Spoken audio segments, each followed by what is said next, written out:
Welcome back to episode 166 of the Hockey Cards Gongshow podcast. My name is Josh.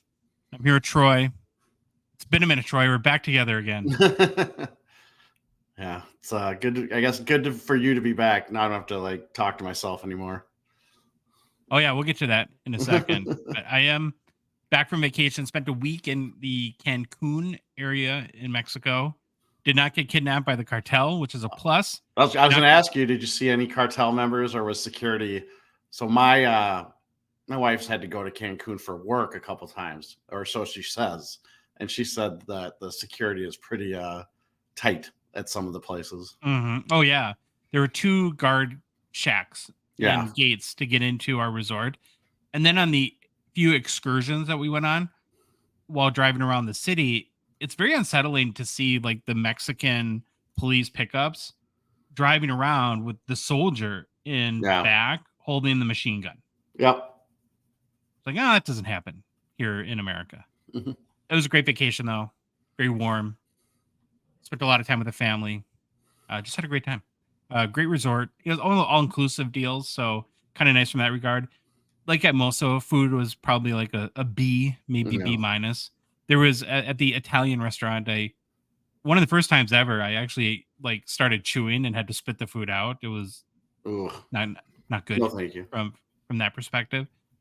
But you did last Thursday's show on your own, and I did listen to Troy. I walked along the beach on Thursday morning. Why would you waste your vacation listening to me listen to Troy? And you did awesome. I gotta say, I was very, very impressed. And I think a lot of it comes from, and this is not a backhanded compliment by any stretch, but and I know that you would agree with this. I told my wife that to think of 2 years ago, had I told you that you were going to do a solo podcast, yeah, no kidding, to thousands of people by yourself, you would have thought I was insane.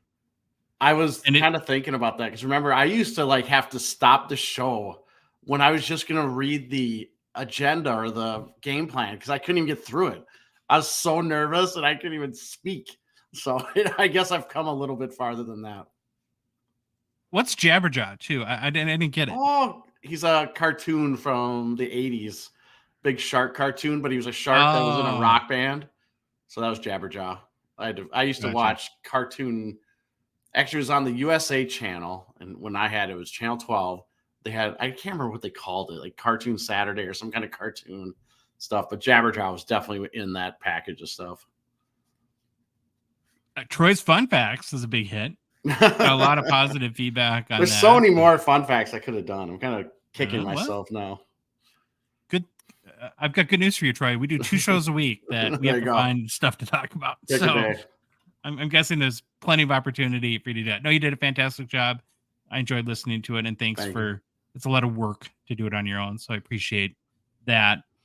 We have a pretty big announcement for this upcoming, we'll call it Wednesday, Thursday show. Mm-hmm. Talk about why in a second.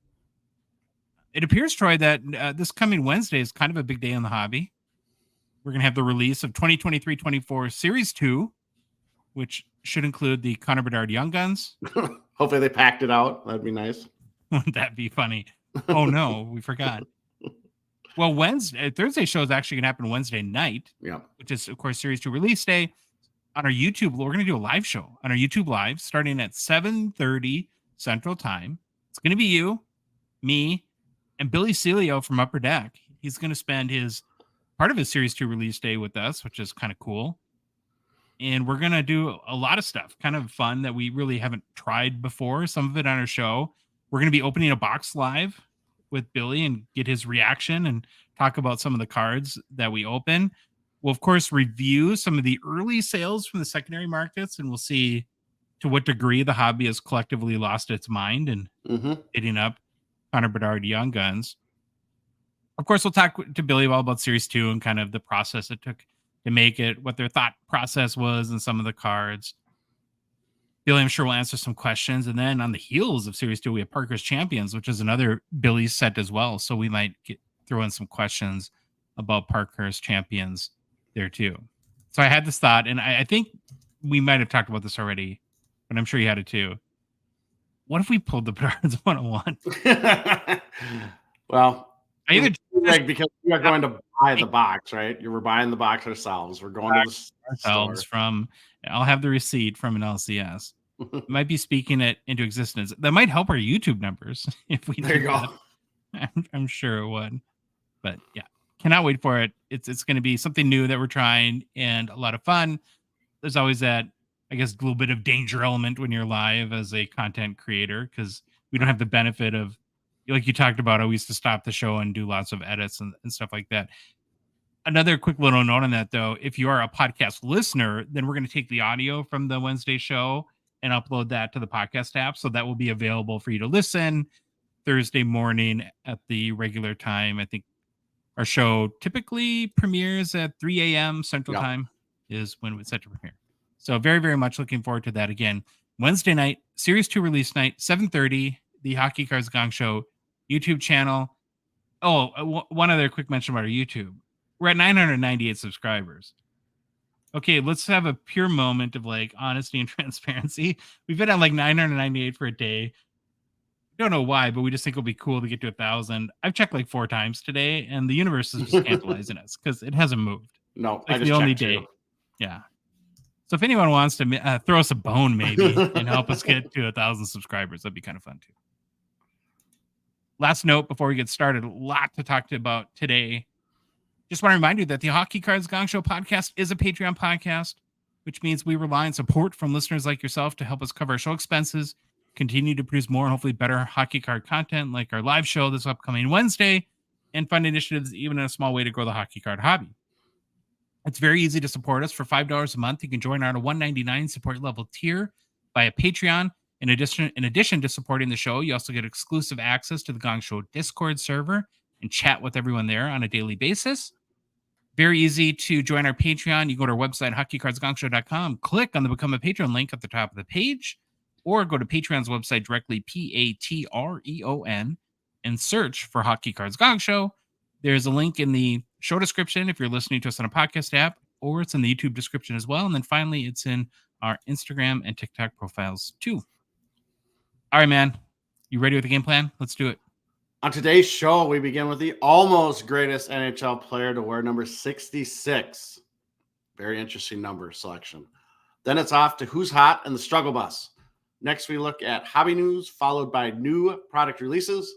We then tackle the question, what's your Bedard chase strategy for Series 2? I think mine, Josh, is absolute chaos. That's going to be my Bedard strategy. Just go nuts and see what happens. We end the show with Gong Show mailbag and any personal pickups. Okay, one thing for you. I wanted to mention it. I was also very impressed with your hobby news. I was just going to say, is it about hobby news? It was when he said it, it reminded me. I give you an 8 out of 10, and the only reason why I gave you an 8 out of 10. I should have done the second one, right? I felt you holding back a tiny bit. You just got to let the freak flag fly, Troy. Yeah, I think it was either Neil or for hobby news. Neil or who was it? Neil maybe that said I had to say it twice. I should have did hobby news and then hobby news. Hobby news. Yeah, I did it once, so it was my best impression. Okay. Yep.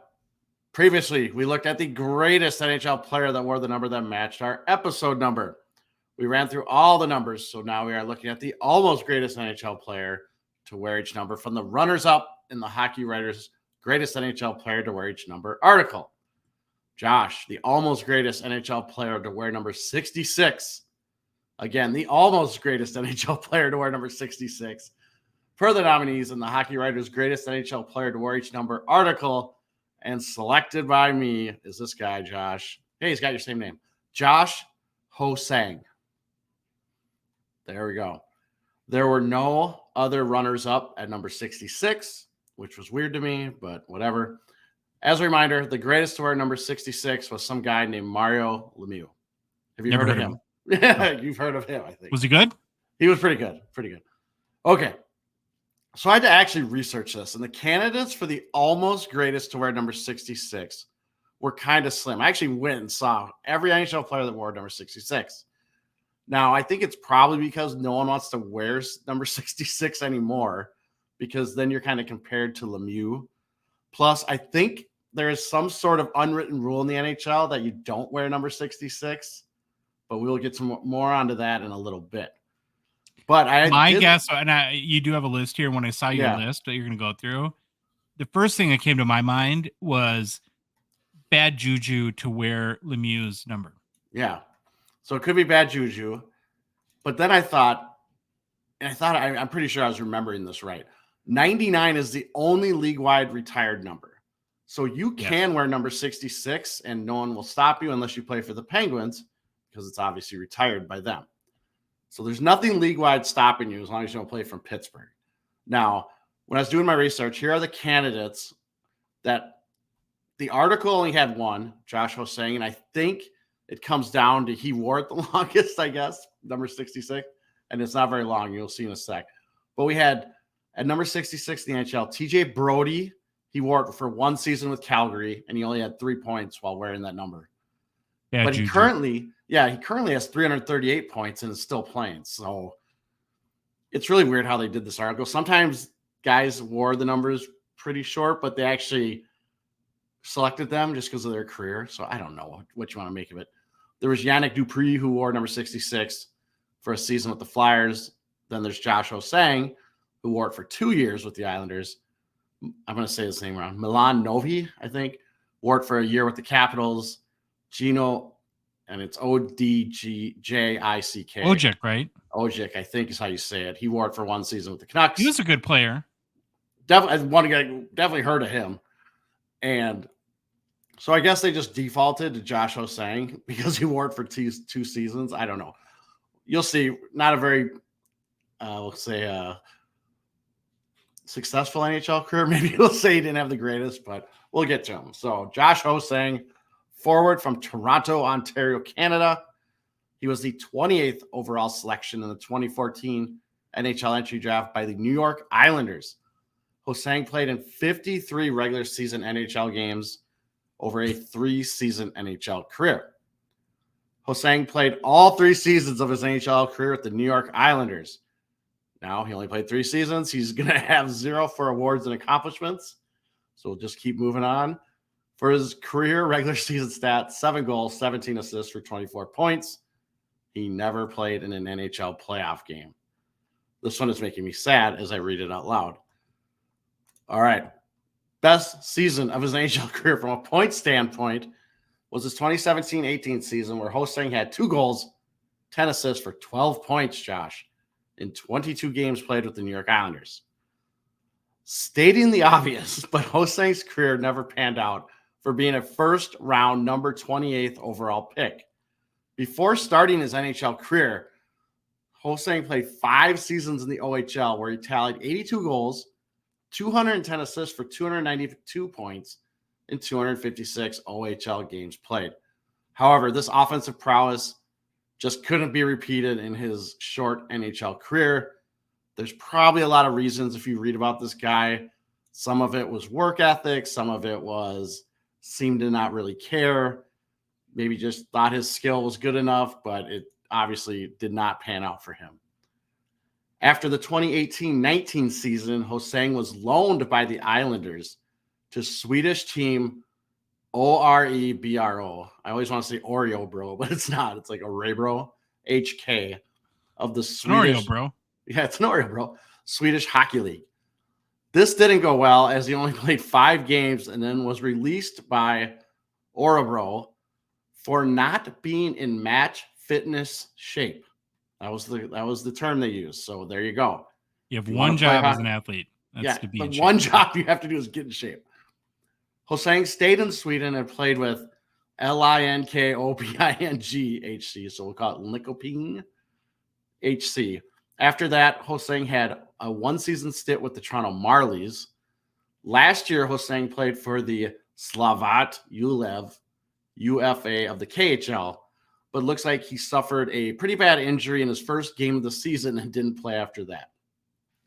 Now, he actually wrote one sentence that had like 4 impossible names to pronounce. I know. One paragraph in it. I got to stick to it. I got to stay with the facts and just confuse myself.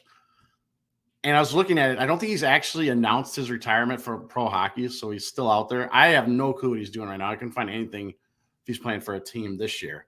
But couldn't find it, but if he is playing, it's got to be some KHL or actually with the KHL, he couldn't play another season with them unless he became a Russian citizen. There's some crazy rule that must be with foreigners coming to play in the KHL if they want to play multiple years. But I do not know what he's doing this year. So that's no offense if you're Russian, Troy, but not on my bucket list to become a Russian citizen. No, not that. And after that plane crash that they had that killed Wild player, or he played for the Wild, Pavel Dmitry. Yeah. I just don't know if I trust Russian airlines to get me around to my games and everything. So I think I would stay away from the KHL. So that's what we got for Joshua saying. Now, we do have some interesting facts about him. So he said he wore number 66 in honor of Mario Lemieux. Makes sense. However, his decision to wear number 66 was met with some controversy. As I mentioned earlier, there seems to be this unwritten rule about wearing number 66. However, even Mario Lemieux came out and said he has absolutely no problem with Ho-Sang or anyone wearing the number 66. So that's good. At least he got his blessing. Well, what else? What's he going to say? And I know. He probably don't wear doesn't my really number. care. Don't wear my number. You look pretty petty if you're going to get upset about that. Yeah. But I do think it's a really dumb choice because you're going to get a lot of attention and not good attention from just anyone chirped. and everyone. Yeah. Oh, you're going to get chirped constantly by the fans, by the players in the league. It's a really, like you said, 99 is retired league wide. 66 might not be, but pretty poor decision making, I would say, to choose to do that. It made me think, though, Troy, other than 66, can you think of another number in the NHL that players would get a ton of crap for trying to wear? You can't say, you want to say 9, Gordie Howe, but you can't because 9's a normal single digit number. Maybe there's some, like what Vasilevsky wears. What's he, like 88 maybe? I don't know.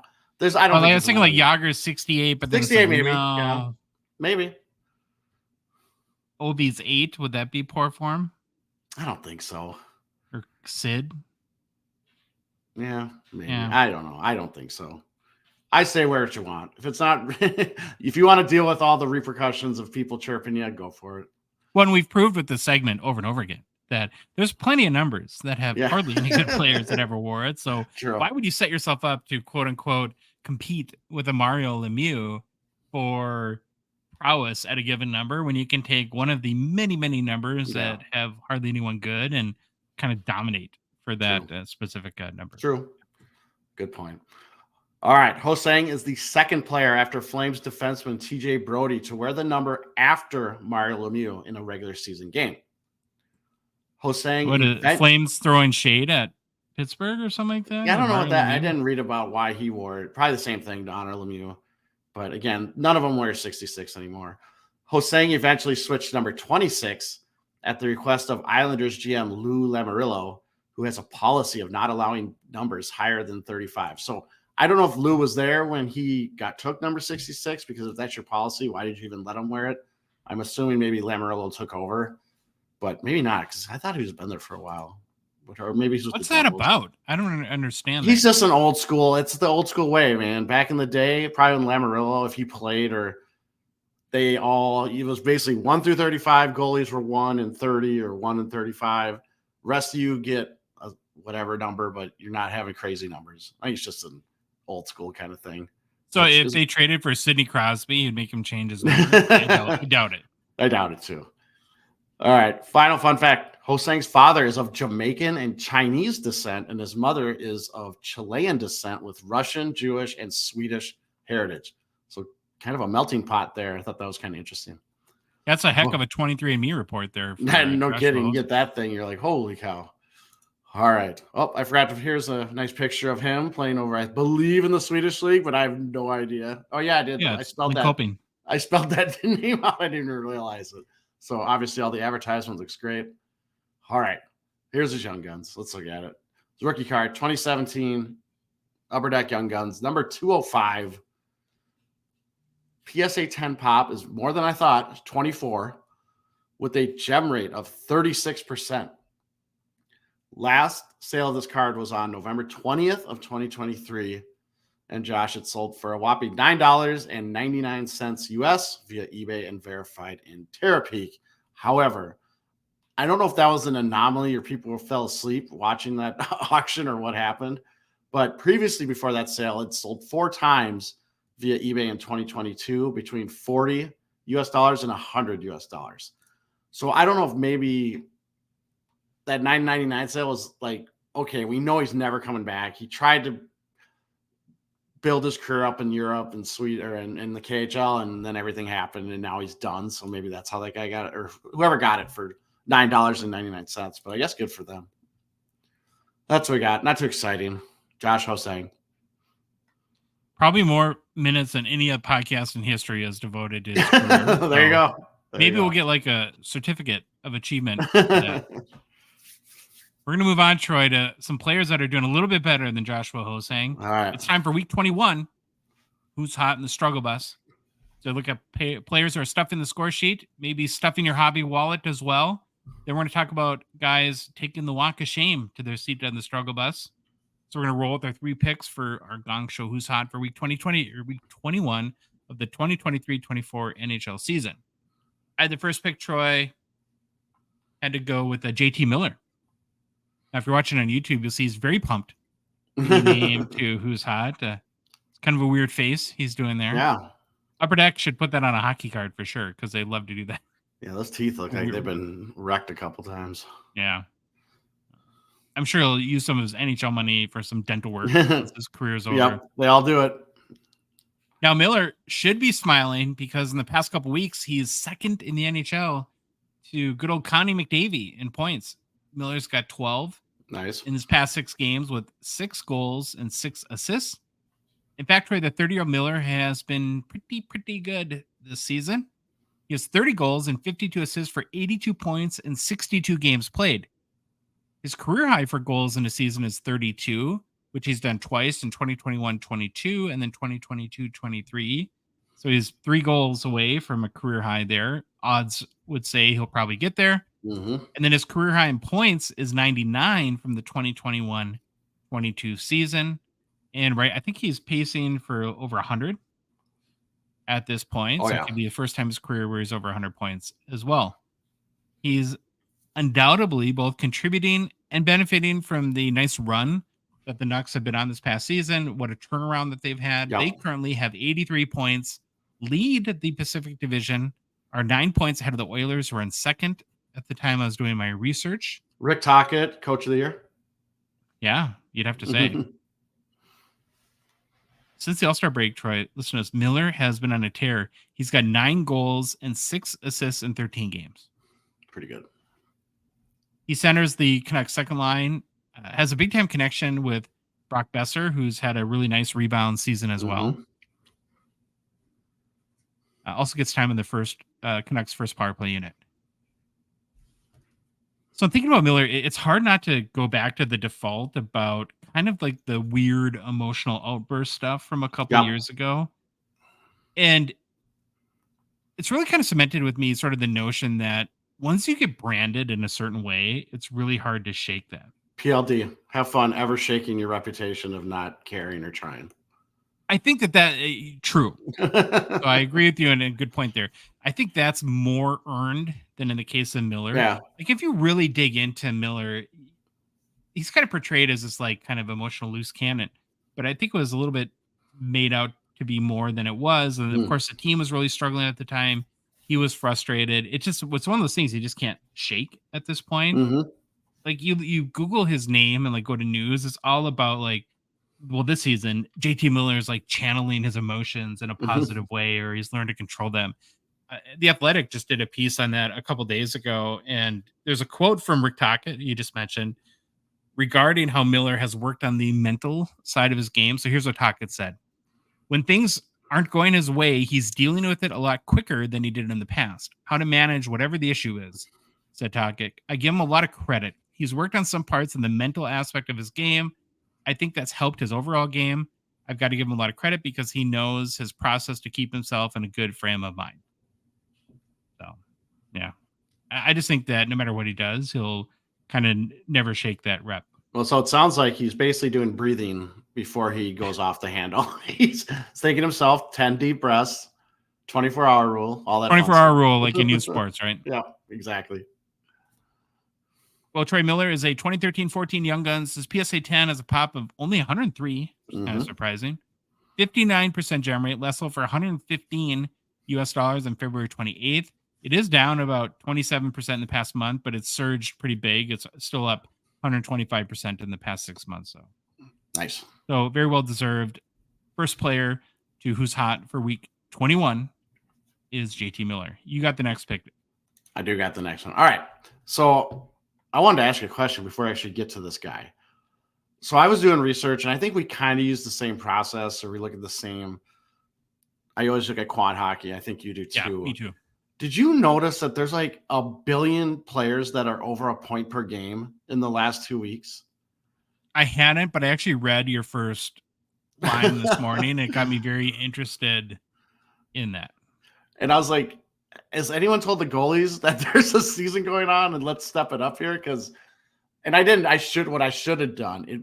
I should have went to the past, like last season or before the COVID season, and see what the average is around February, how many players. But man, I was like over counting. I'm like, I'm over 50 players right now in the last 2 weeks. And maybe that's normal, maybe not. But I want to say there was between 40 and 50 last year. Yeah, so it's probably the same, but I just thought it was a lot. But maybe not. And then I don't know why I need to do this, but I feel like I need to. My last show when I did Fun Facts with Troy. Now I could have easily put Josh Morrissey on this list, but I already brought him up last week, so I didn't. But I almost did it too. Holy cow! Past 5 games, he has 11 points. They're all assists.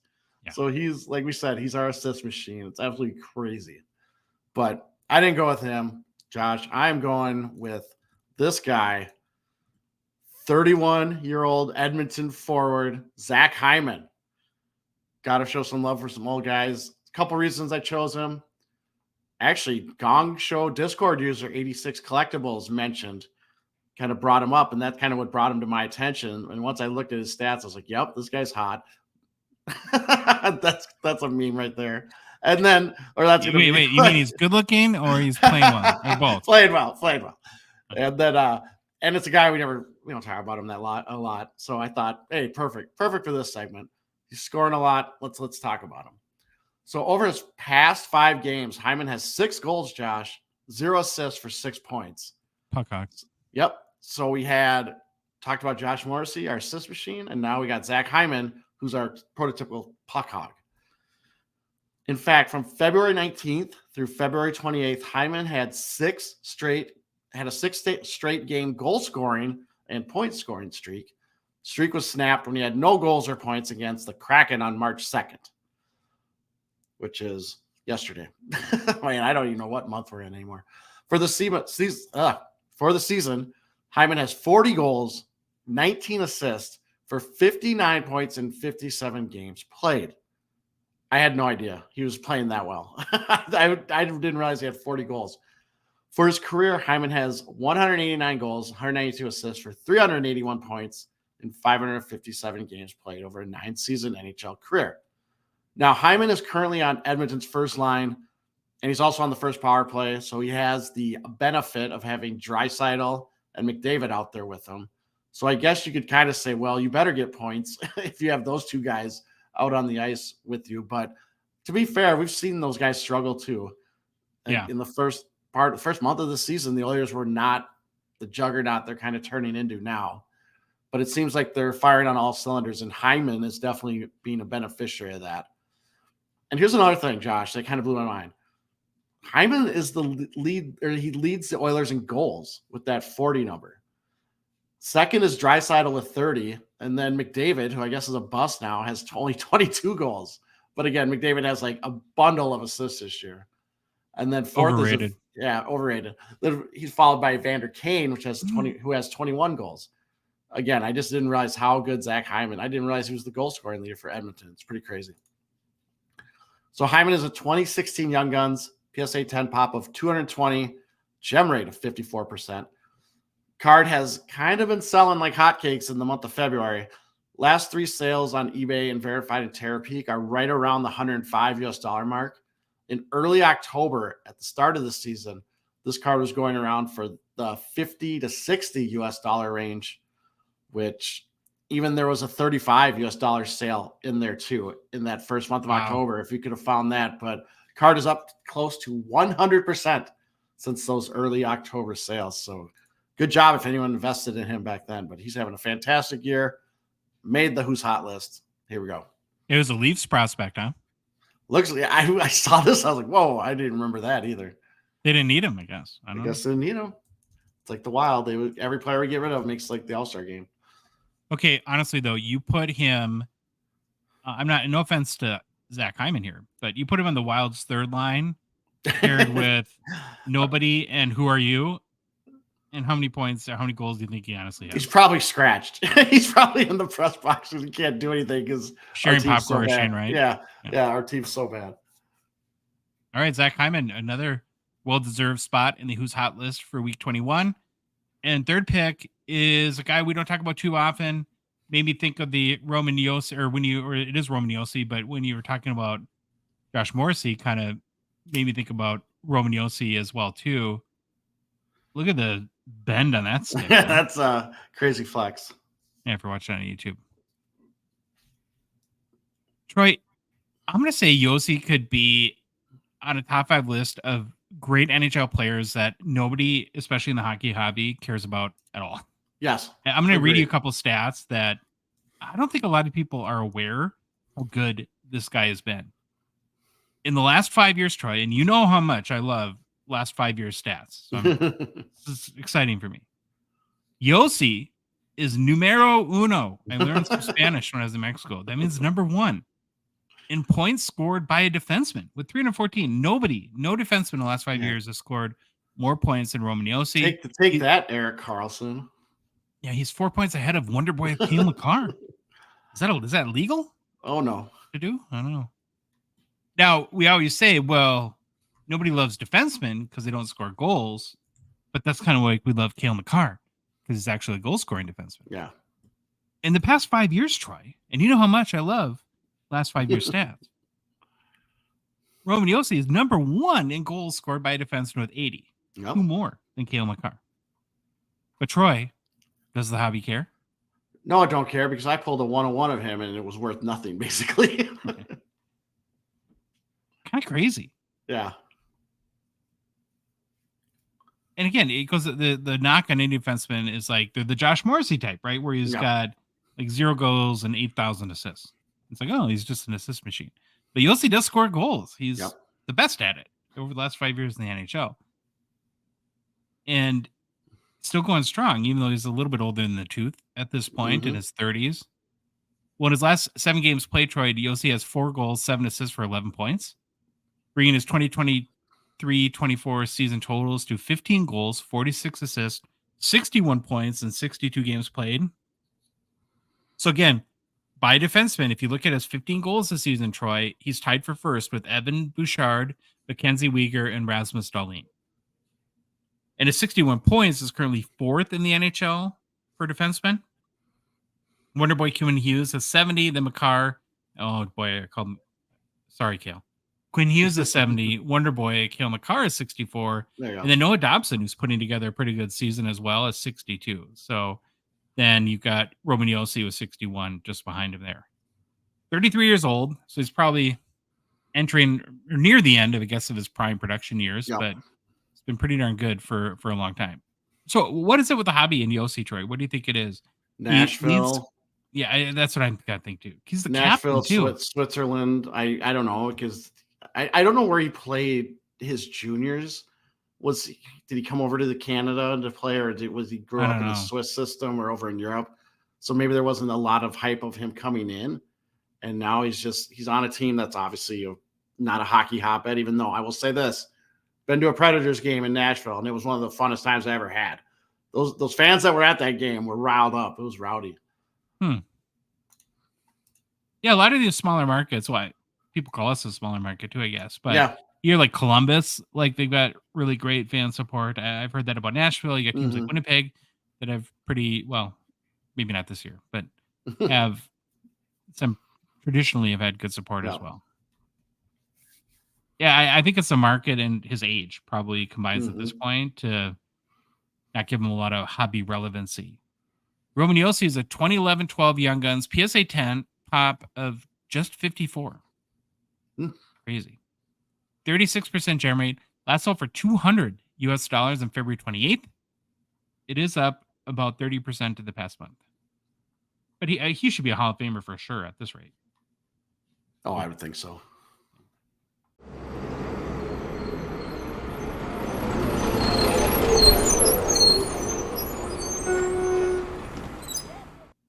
All right, Troy.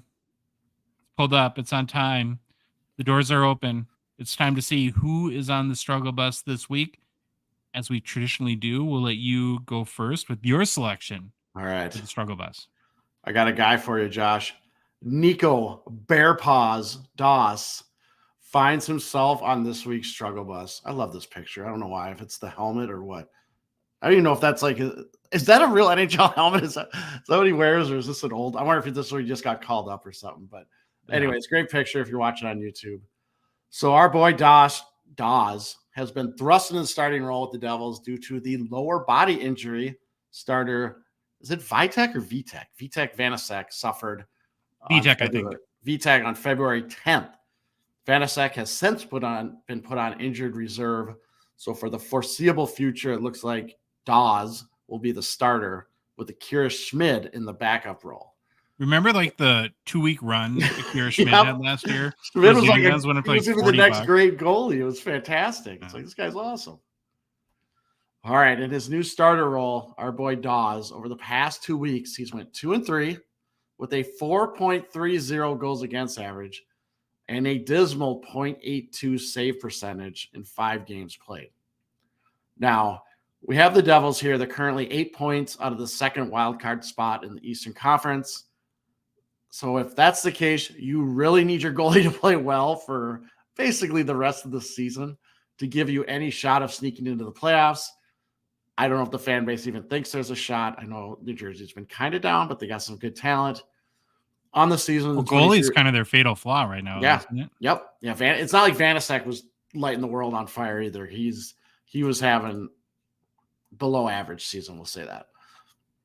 So on the season, 23-year-old Dawes has a record of 8 wins, 9 losses, 3.33 goals against, and a 0.892 save percentage. I read that, and again, it's these basic stats, but that doesn't give me much hope as a New Jersey fan right now. However, Dawes has shown flashes of brilliance when when Vanacek first went down, Dawes stepped in those first 3 or 4 games. He probably could have made who's hot. He was on fire and playing awesome, but now it's kind of reverted back to the struggle for him. And with our boy Dawes, I looked up his contract status, and guess what? He's a restricted free agent at the end of the season. So if you ever wanted to make an impression, and then I had to read about what a restricted free agent was because I knew some of it, but now I know all of it. But if you want to make an impression, you better play well going into that. So we'll see if that works out in his favor or what happens.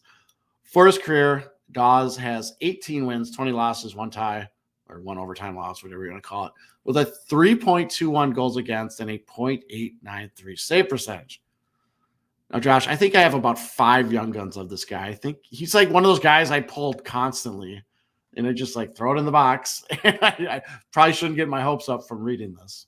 You could add a couple $100 when he started the playoffs last year when he was going through that hot streak. Yeah, true. Oh, he's got the same helmet as Young Guns. Oh, there it is. There it is. So that must be an earlier picture, I'm guessing, unless he still has that. But so Nico Dawes is a 2021 Young Guns PSA 10 pop of 26, gem rate of 58%.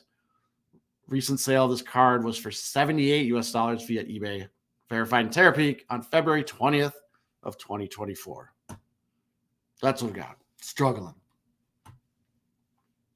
Well, I'm going to admit, before I get to my pick for Struggle Bus, which is painful and sucks, by the way. Yeah, how dare you? Right how dare you? I know, but I got to tell you the process. And okay, I got to go into a little bit of a side story that relates to my trip real quick. So we got home, our flight was delayed. I had planned to do, I was going to be responsible, Josh, and do a little bit of show prep for today's show every day on vacation. Do you think I did that? Nope. Like, well, I'll have plenty of time when we get home on Saturday and then Sunday morning. I'll just work, and get the show all done. Then our flight gets delayed. And then we had another little problem too. And this kind of goes back to mid vacation.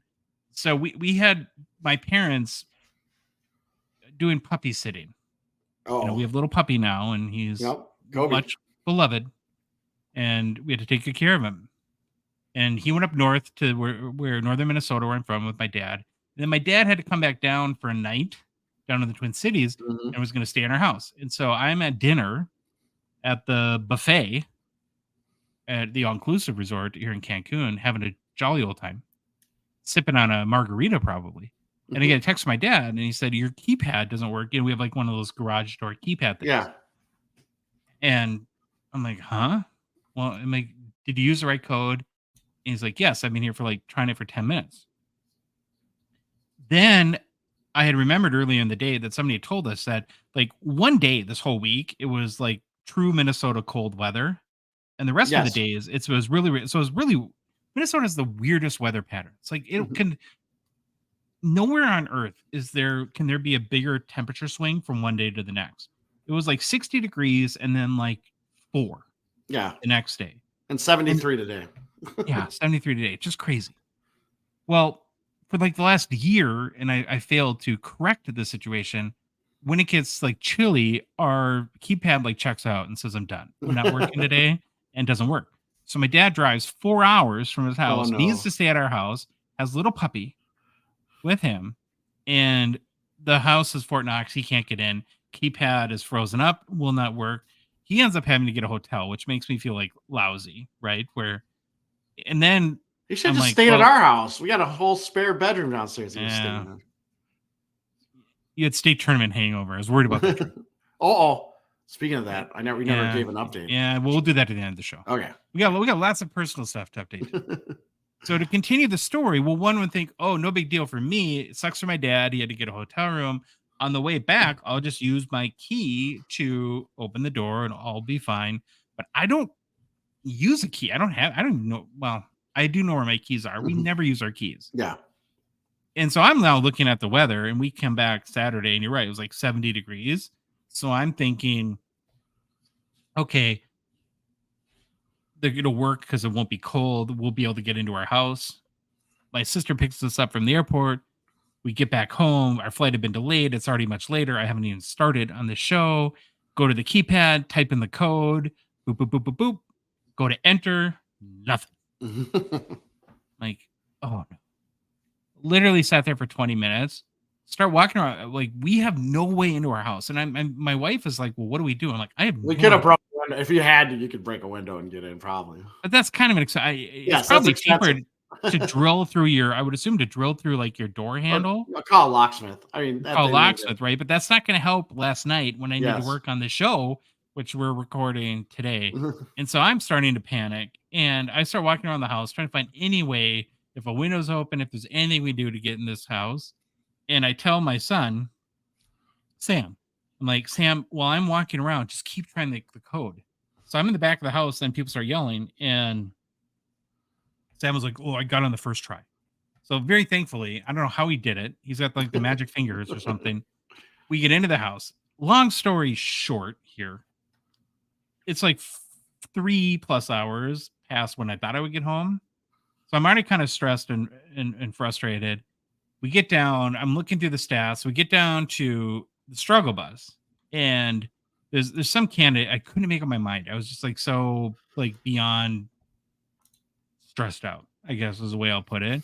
I could have picked Slavkovsky. If you looked at his last 5 games, he's back to half Kovsky, but we just retired that number the last show we did. So I'm like, well, I don't have the mental energy at this point to kind of reopen that can of worms. Yeah. I'm like, well, I'm going to skip it. And then there's some other guys, and finally Troy.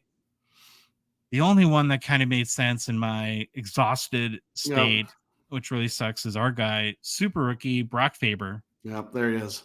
Plays like a 100-year veteran, averages 4,000 minutes of ice time per game, pushes Connor Bedard for the rookie and scoring championship of the World Troy, but he's hit a bit of a rough patch. In his last 9 games played, going back all the way to Valentine's Day, Brock. best glasses in the NHL. He's got 1 assist since Valentine's Day. That's it. Not good. Yeah, just 1. Not good at all. His team, though, has not been very good either. They've been super mediocre all year, really. They're 28, 27, and 6. It's hard for me to watch the Wild at this point. Yeah, like I don't have the mental energy to get excited about. Yeah, they're garbage. Despite his struggles, though, Troy, Faber's still second in the rookie scoring race with 4 goals, 30 assists for 34 points, and 61 games played. Now, again, he's had 1 point since Valentine's Day. So what does that say about the rookie scoring race? Does that say a lot about how Faber has played to this point, or that none of the rookies, maybe besides Bedard, are doing much of anything great? I don't know. Yeah, I think it's more of that. Faber is 6 points behind Bedard, who now has 40 points, but Bedard's played also 15 fewer games. Do you want to update? He's got 41 now. Oh, they had a game today. I think they had a game today. No, he got an assist. Okay.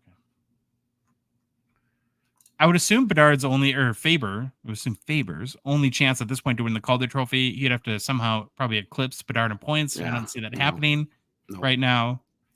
Ironically, the hockey writers just did an update. They're called their favorites like 1 or 2 days ago, and they still have our guy Brock Faber second. So here's what they wrote about him in the Calder race. His skating is so high level that he's able to leverage that trait to be an efficient and effective player both defensively and offensively. Faber came into the year with a refined defensive game, using his mobility and intelligence to cut play off and eliminate the threat in a calm, cool, and collected manner. His offensive game has grown as he's become more confident. 18 of his 34 points have been since the first of the new year. And if you think about that, he hasn't scored in the last 2 weeks. Yeah. Barely. So he had a heck of a stretch to begin the year. And his offense doesn't come at a cost on his own end. Faber would be the leader as we head down the stretch in most years. So they're kind of saying without Bedard, you'd probably win the Calder. But I hate that argument. Yeah. Because you could kind of probably say that every year. Okay, so Troy, Brock Faber, 1 assist, last 9 games, going back to Valentine's Day. Is that a bump in the road, or are the wheels starting to fall off for our guy here, Brock? No, I'm going bump in the road. He's still super young. You're gonna be streaky. He's gonna have these. I wish he would score more, but right now he's our assist machine. But I think it's just a bump in the road. Put him in a list of 10 guys on the Wild that I would like to talk to about scoring more, including our boy Dollar Bill Kirill. Yeah. Well, Kirill's actually, it's been okay. All right, Brock Faber is a 2023-24 Series 1 Young Guns PSA 10 pop 99, 33% gem rate. Last sold for $151 US on March 1st. Pretty much flat over the past couple of weeks. Makes sense. So that's it. Who's hot in the struggle bus for week 21?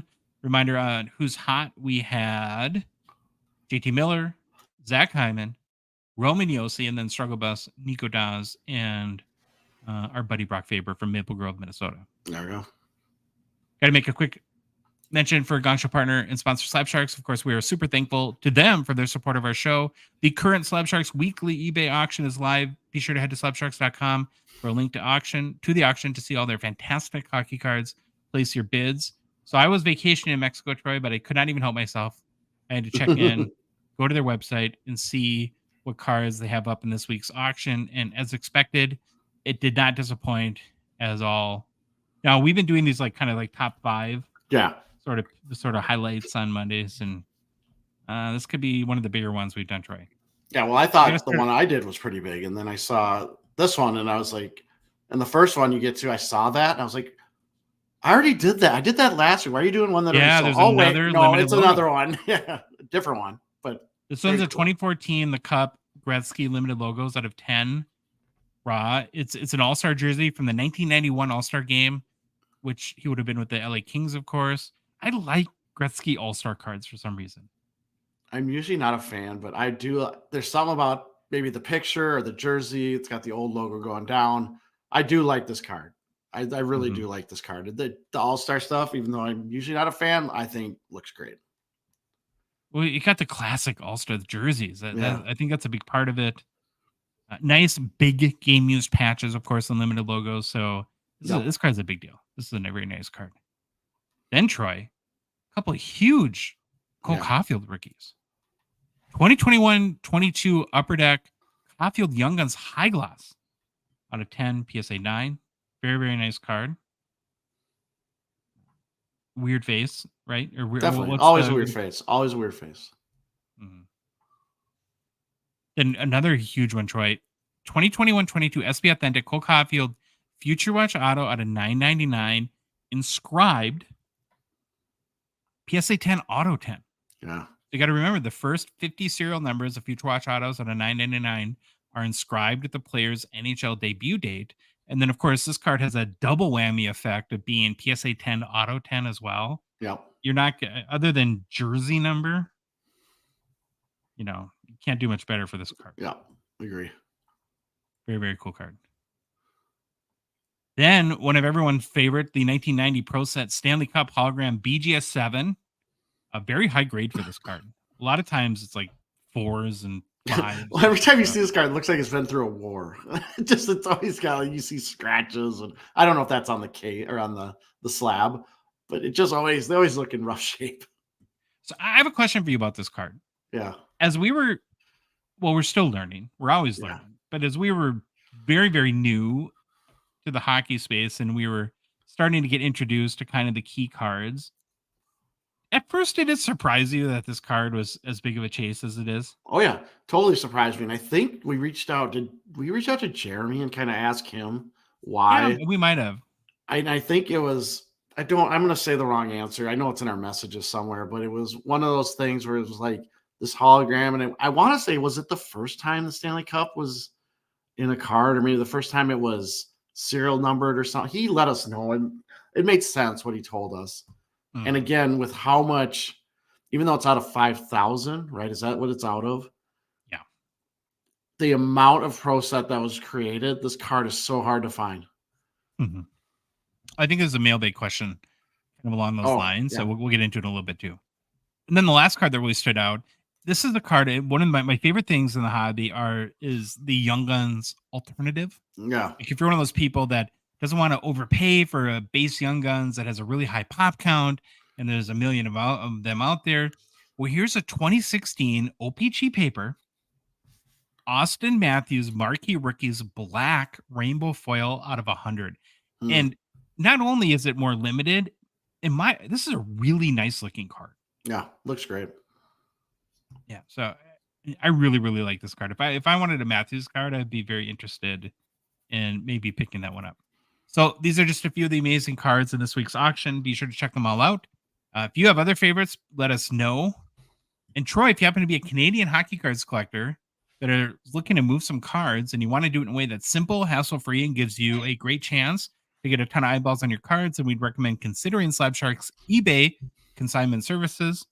They are incredibly customer-focused, work very, very hard to make the eBay selling experience a breeze for you because, well, they do it all. You just send them your cards or drop them off at one of the many card shows they are set up at and support. And after that, you basically just wait to get paid. They will take very high quality images of your cards. They'll list them in their very popular and growing weekly eBay auctions. They answer any questions buyers have, hunt down payment from the auction winners, ship their cards to Canada and the US. Ryan, I know you had a question about that. What did I mean there? Was I like sleeping when I you might have been sleeping. Oh yeah, I don't know what I meant there, but they do ship to Canada and the US, and they handle post sale issues as well too. So it's pretty amazing. Like I said, they make it very, very easy. And here's something that's really timely and important this week. Good time to pay attention. Right now, they're still offering their 98% payout rate on Connor Bedard cards. I expect starting with next week's auction, it'll be about 98% Connor Bedard. Right? Because why would you not sell your Bedard cards to Slabsharks? So when you're on Instagram or Facebook or whatever Instagram or Facebook or whatever platform, bragging that you hit 7 Bedard Young Guns in the first pack, while Troy and I are about 14 boxes in without one, you'll have the best and most profitable avenue through Slabsharks to cash in on all the hype. 98% is insane. It's an unbelievable deal. Got to take advantage of that. So for complete consignment information, including payout rates, check out slabsharks.com. Hobby news. Oh, that felt good. Hobby news. Roy, Shocking announcement. Oh. PSA parent company, Collectors, over the weekend purchased SGC Grading. I was actually on Friday. Is this the image you wanted for this? Yeah. Okay. I just want to make sure. Yeah. Undisclosed amount of money, probably, 100 million, 300 million, something like that. I think Darren Ravel, who's kind of become like the big, all of a sudden, like sports cards media guy. I guess he used to be like a sports media guy, and he seems to have a niche now in the collectible space. Yep. I think he broke the story. If you look at February grading data between now PSA and SGC, Collectors owns the grading companies with 95% of the total sports cards that were graded. Now, alone, PSA accounted for 80% of all sports card graded last month. So that gives Collector Holdings a virtual monopoly in the grading space. Now, I say virtual monopoly because I'm not sure it's a legal monopoly, right? We have to kind of draw the distinction there.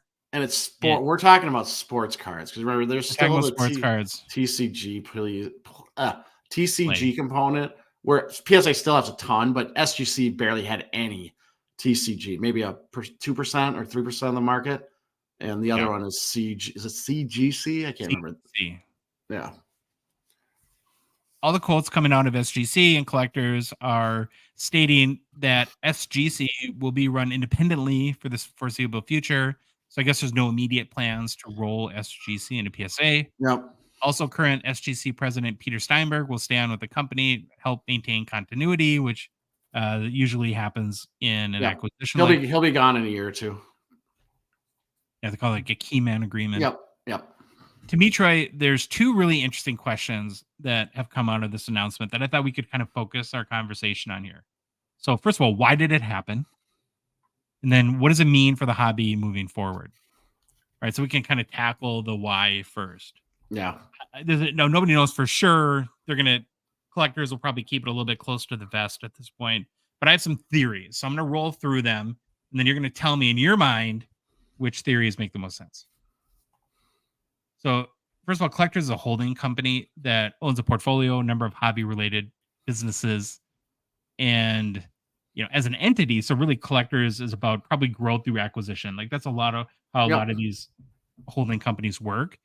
And if you look at what are companies in the hobby that are doing well over the past couple of years and gaining market share?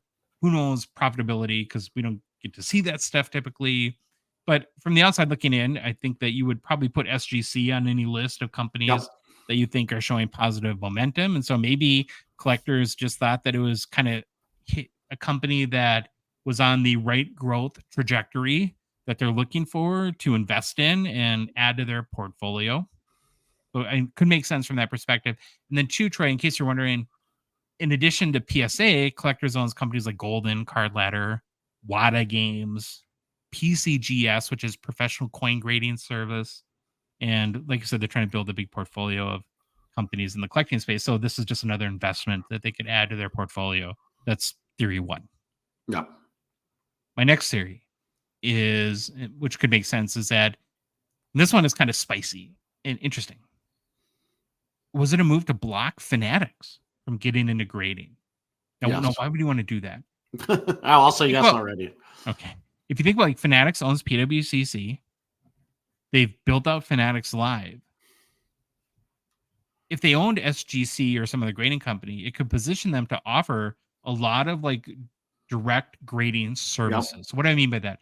If you have a break on Fanatics Live, instead of getting the card shipped to you, it could go right to whatever grading company they own. And SGC would have probably made a lot of sense in that regard. And basically making it more convenient to grade through SGC, maybe offering a deal to make it even cheaper. And that could be maybe a threat a little bit to the PSA market share.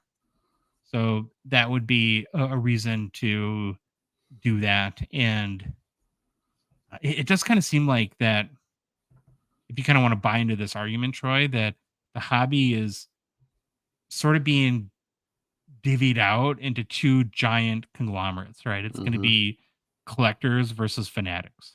Yeah. And even with that too, we got the whole issue. We still don't I know Fanatics wants to do this one-stop shop, but we've heard that they they're not going to get into grading because then they'd be like kind of great. Wouldn't there be a conflict of interest grading your own cards that you produce? I've always wondered if that would be an issue, but yeah, I do think there's definitely validity to them getting in PSA buying SGC to block Fanatics. I do think that's a legit thing. And it would, if that's the goal, it's a pretty smart move because you look at, okay, now what are the available options for Fanatics? I don't see them buying Beckett. I mean, Beckett is like going the right. It does. Fanatics seems like about like what's new, hip, and exciting, and none of those words seem to fit Beckett at this point. And so it'd be a total reclamation project if they wanted to buy Beckett. Would they buy Tag? To me, that would probably, or like Arena.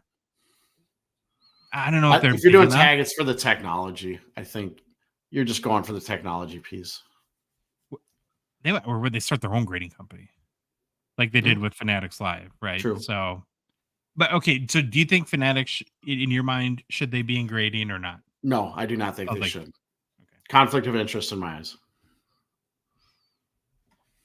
Another reason why. So here's like my next theory, because they legitimately thought SGC was a threat to PSA's market share, and one way to solve that problem is to buy them. And so any inroads PSA or SGC makes is just hedging against your PSA kind of, it's like one stocks, one bonds. Yeah. Right? It makes sense. I don't know if that was the main reason. Is probably a thought. I still think there's probably a little piece of the whole TCG market that's part of this because Beckett's such a huge, or not Beckett, PSA is a big player, and just to chunk out another 2 or 3% more, I think is a big deal because I think TCG is the most graded, right? If I remember right, out of all the.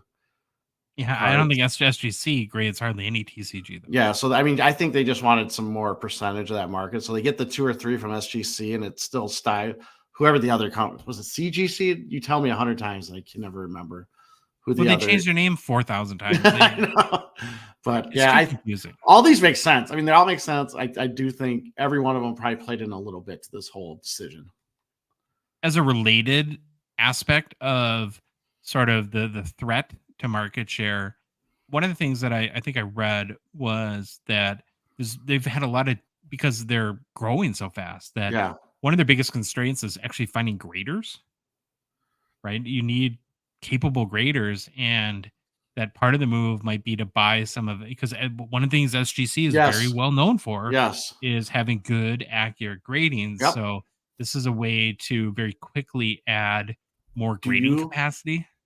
Do you know where's PSA located? Are they California? Do you know that, or do you know where they're at? PSA, I think, is headquartered out in New Jersey, but they have offices in Santa Ana, or it's vice versa. Okay, in Santa Ana, New Jersey, Boca Raton, Florida. I was trying to think if that had anything. That was dumb. Yeah, I don't know. I mean, that's like a shipping maybe efficiency. Well, especially if they keep them separate, right? They're saying right now SGC is going to be its own entity or its own.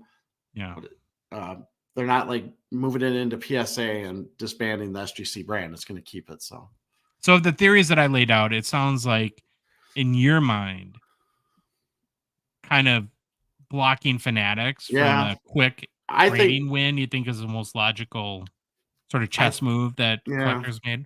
I think that, and I still think, and I'll say the TCG part too. I think they wanted a little bit more of that to gain more market share in that space. But if that way, they would just buy CGC because they're the leader in TCG. I don't think they want all of CGC. I think they might be. I wonder if CGC was too expensive. They want the comics. Yeah, they want the comic grading and all that because they do their. Well, I don't know. I'm talking myself silly.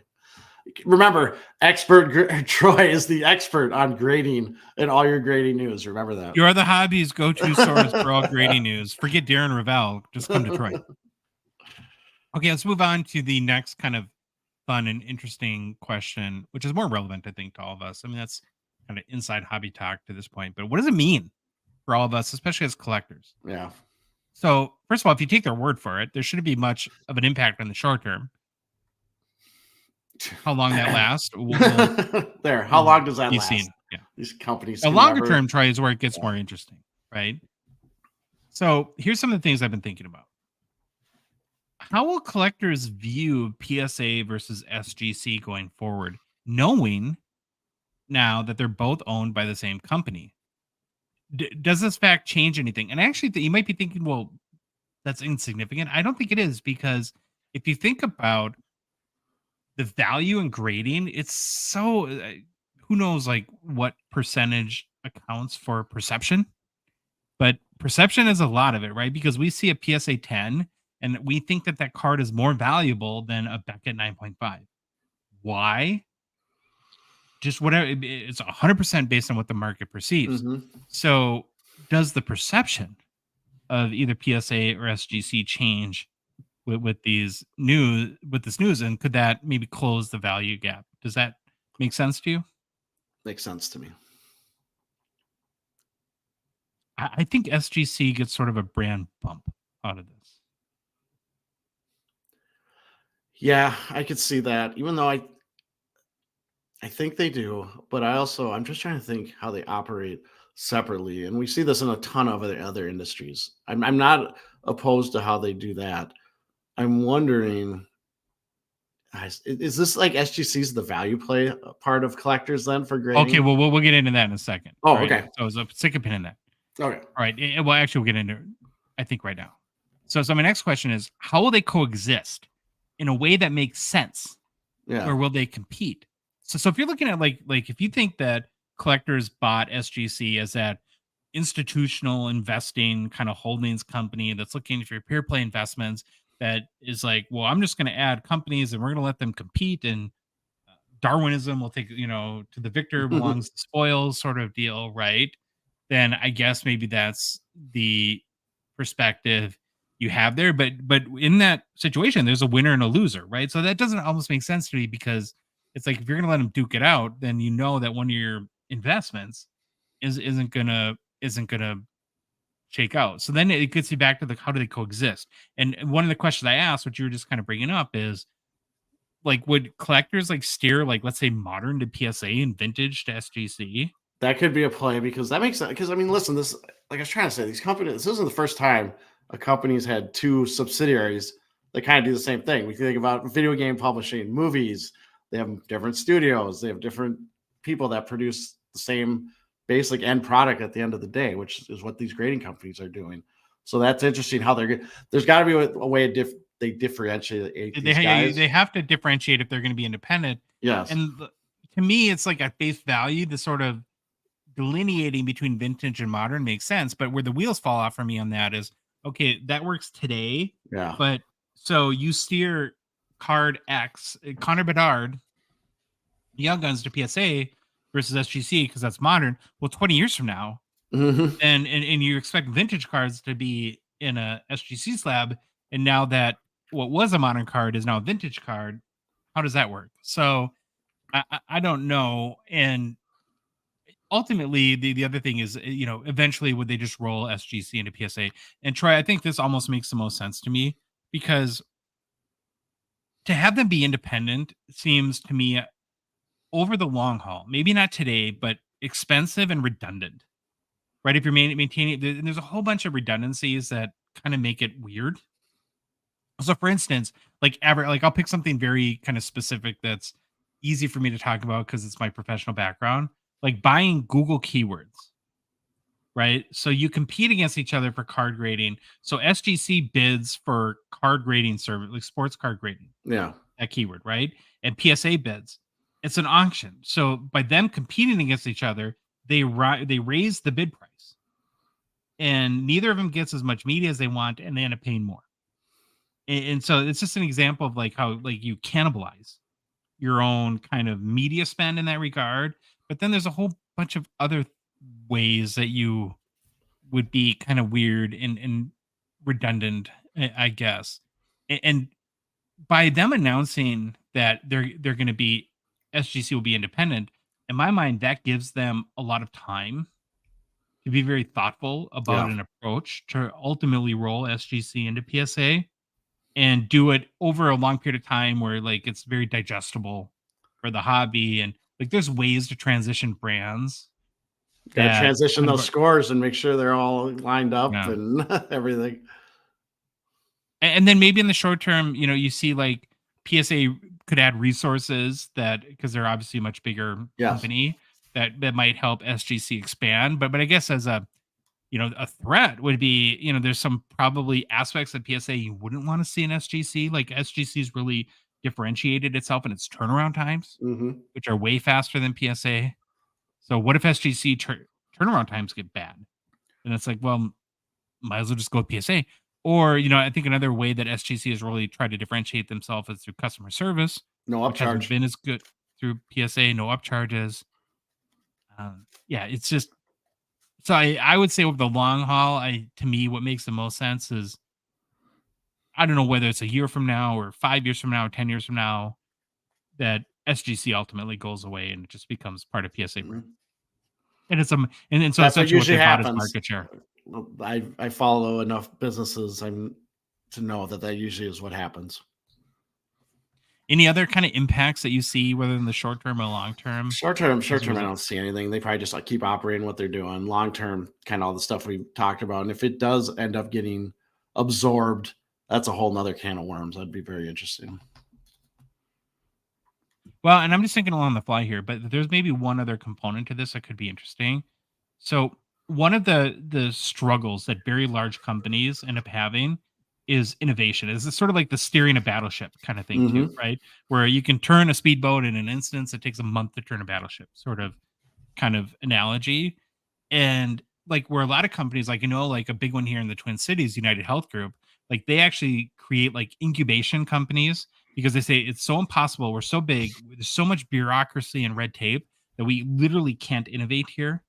So we're gonna create like like skunks work companies they call Yep. them, or like garages or something like that. And Yep. maybe because what my fear is in all this too is that there has been a lot of innovation that's come out of SGC in particular, and kind of doing like their deals with like Tops and like Bowman First one, like Yep. $9 grading specials. And they've really focused on those turnaround times and kind of differentiated themselves once the sort of the pandemic logjam was cleared. That maybe a benefit of PSA keeping them independent for as long as they can is that they can kind of keep that sort of innovation arm going, and kind of have SGC develop new features that ultimately could be rolled into PSA down the road. Makes sense. All right. If anyone has any other theories, be sure to message us, and we'll be following this closely to see how it plays out. Speaking of Fanatics, Troy, got Yep. to go into our next story. Remember when we touted Fanatics' very innovative concept to stamp the very first base card printed Yes. with first card? We thought not maybe it wasn't the greatest idea, but it was kind of interesting. We'll make the packs a little more interesting, so you're not just rifle through the base. It's kind of like OPG paper, right? Where we flip Yeah. over all the hits because we're like, Looking for oh, blank it's a blank backs. pack, right? So in general, I know I was pretty pro on this move and was kind of excited about it. There's one tiny little problem, Troy. Tops forgot to do it. Yep. Oops. Oops. So yeah, they didn't actually stamp first card on the first ones off the line. So for any of us hockey collectors that think Upper Deck is the only company that will occasionally make some big mistakes, I kind of feel like they're batting a much better percentage than Tops, pun intended there, since they do baseball. Uh, it seems like almost every release that for the last year, and I know I'm generalizing here, but they've had a lot of big snafus on from multiple 101s to like the super factor deal. I'm trying to think boy at the top of my head. Now you got this, where I guess I do give Fanatics or Tops credit is, although they've been guilty, I guess, in some pretty big screw ups, they do own it right Yep. away, and they jump on, very publicly offer solutions that I think most people agree go sort of above and beyond to rectify the situation. And so, regarding the missing first card stamps, Tops did issue a statement that reads, "We are aware that Top Series 1 baseball first cards were inadvertently, funny, released without the first card designation. These cards are identifiable by the 101 numbering in the lower right hand corner of the back of the card. So you can still identify them, I guess, if you have them. For those that may have pulled these cards, we'd like to offer to stamp these cards with first card, as well as offer you Tops credit." Um, it's almost it feels like a win this point because they tend to screw up these big cards so often that and they do go above and beyond. It's very Oh, costly the money for they're them. paying for those 101s, the extra Yeah. 101s is crazy. Like they're just a now I saw a report where I thought they had pictures of everyone they've gotten back so far, but then I did some digging while you were talking. I didn't realize Topps produces redemption reports. So you can Yeah, they've see dramatically yeah, reduced I never those. knew They're that. almost I never I inflated. if we talked about it, but hey, I think that's something Upper Deck should look at. I've never been one to call for people's jobs, but at some point heads have got to start rolling over there, right? I mean, they can't do a release without something like this happening. Yeah, maybe it's The big just ones. yeah, I don't know. It could be the whole new I don't know what the process is, if they change printing facilities or how they're doing or new people in charge or what's going on. But yeah, at some point, if you keep messing up, it cost money. And at the end of the day, these companies don't like wasting money, especially Fanatics. It got me thinking too. Why is it so hard for these like all these companies, whether it be Panini or Tops, Fanatics, Upper Deck, whatever, to get these big cards right? And so I was trying to think, well, what are all the reasons why this keeps happening? Is it a million pieces that go into each set where it's almost like impossible to get everything right? And it's like, well, that's kind of seems like it's passing the buck there. Are these companies all moving so fast that attention to detail is suffering on some of this stuff, or they're just trying to rush it out the door? Or is there like like I've worked at companies that do a lot of printing, and it's very common to do like if you're paying somebody to print stuff for you, you would like I've actually done this. You would go to the print facility and do what's called press checks, right? Yeah. Where you literally inspect what you're paying for. And it's like, are these trading card companies not doing that? Because these are not like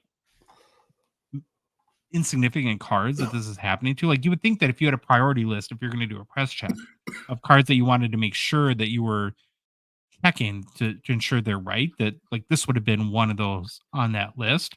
So I don't know. But if What do you think is happening here? I think these are a lot more complicated to produce than we think. And when you talk about that press check stuff, if they're supposed to be truly random, then are you really supposed to know when that card is being produced to look at it? That's not how it's printed though.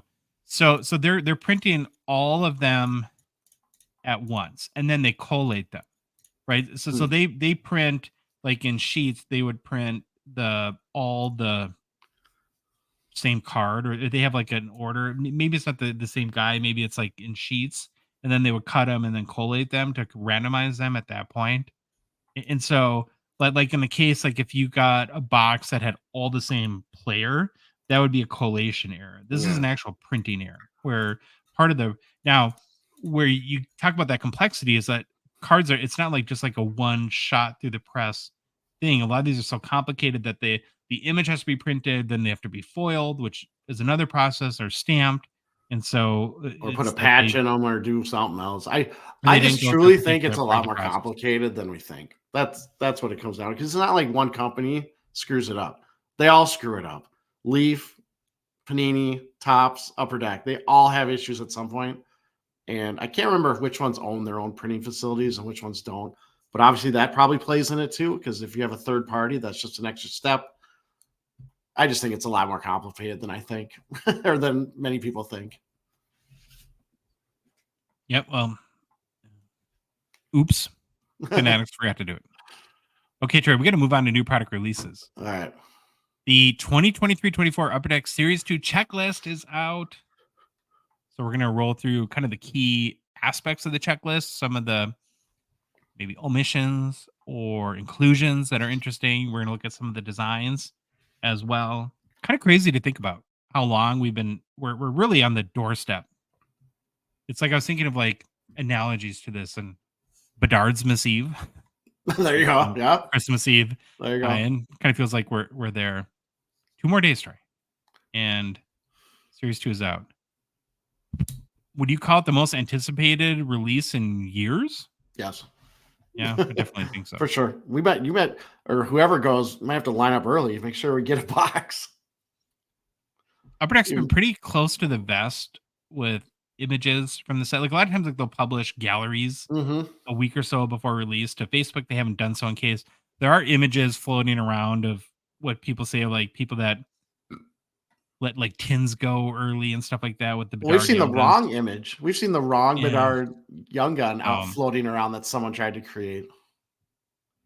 I don't want to get into like speculation there, and I don't want to like bring it up on the show or show pictures and have it be the wrong one, and then that's so we'll just wait. I can wait a couple days to see what the Bedard Young Guns looks like. But another note on to what we're going to do right now too. We're going to mainly focus on hobby. Retail is slated to come out March 13th. We're going to review that in the next few shows, but I don't because there's a lot of differentiation in flagship between hobby and retail. So I thought it'd be best just to focus on the hobby pack configuration or hobby set configuration today.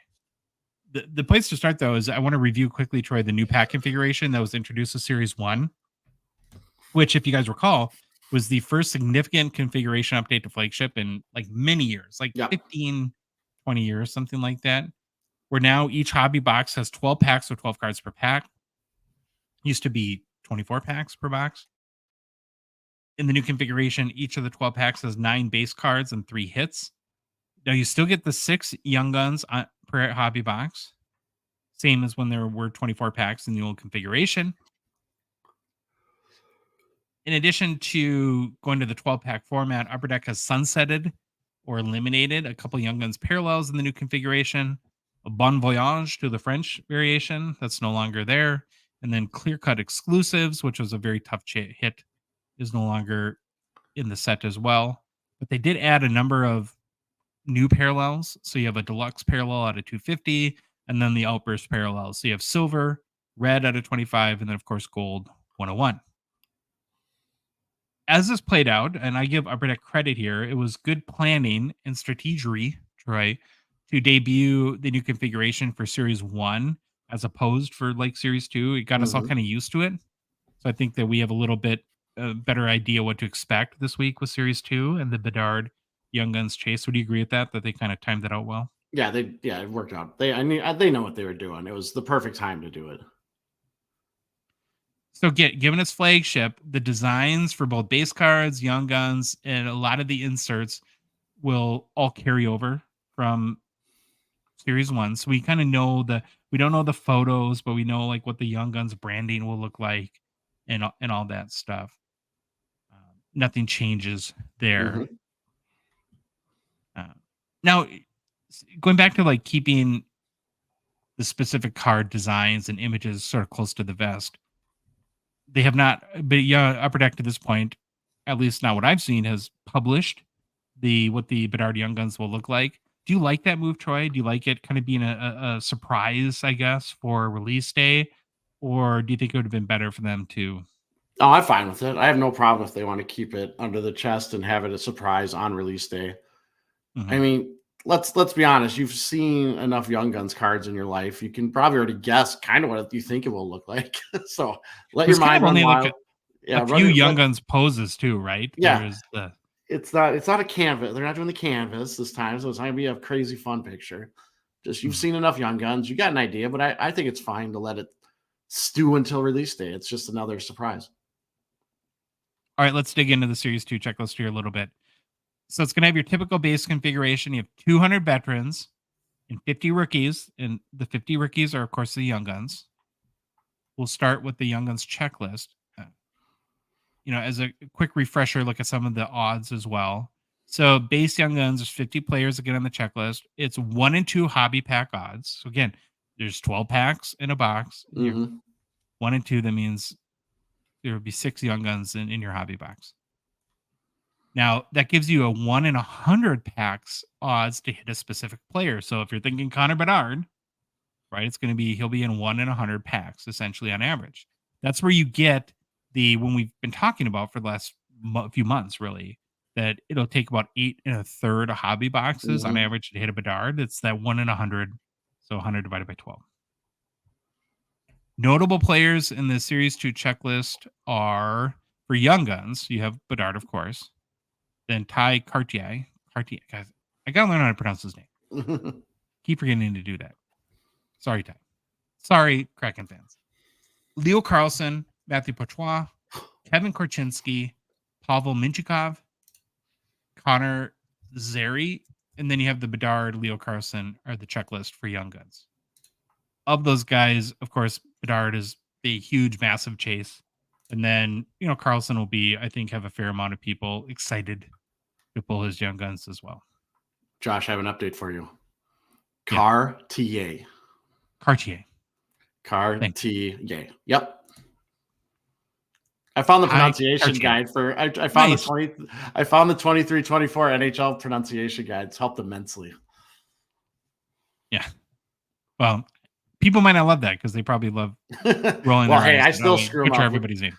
See, Josh was saying earlier in this show how I messed up half the team names that he played for.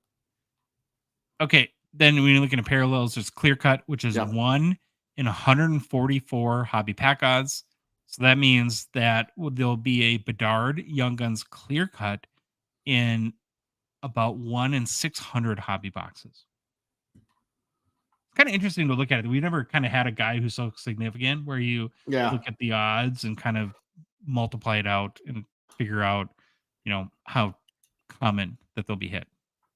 Numbered parallels, of course, are deluxe out of 250, which is new. Then you have your old standbys, exclusives out of 100, high gloss out of 10. Then we have the new Series 1 Outburst parallels. So silver is 1 in 60 hobby pack odds. Okay. So a Bedard Young Guns Outburst silver will be on average 1 in out of 250 hobby boxes. Those Outburst silver cards look very nice. They look great. I think they look fantastic. My son opened a box of Series 1 and got an Outburst silver. It wasn't a Young Guns. It was just a normal one, but looked great. Mm-hmm. Then, of course, there's also the Outburst Red parallel out of 25, and then the Gold 101, which I can't wait to see if there's bounties that come out in the next few days. Have you seen any so far? I have not seen anything, but I'll check while you're talking. Okay, so in total, if you want to look at just numbered Connor Bedard Young Guns, I get 386, Troy. So 250 deluxe plus 100 for exclusives plus 10 for high gloss. That's 360.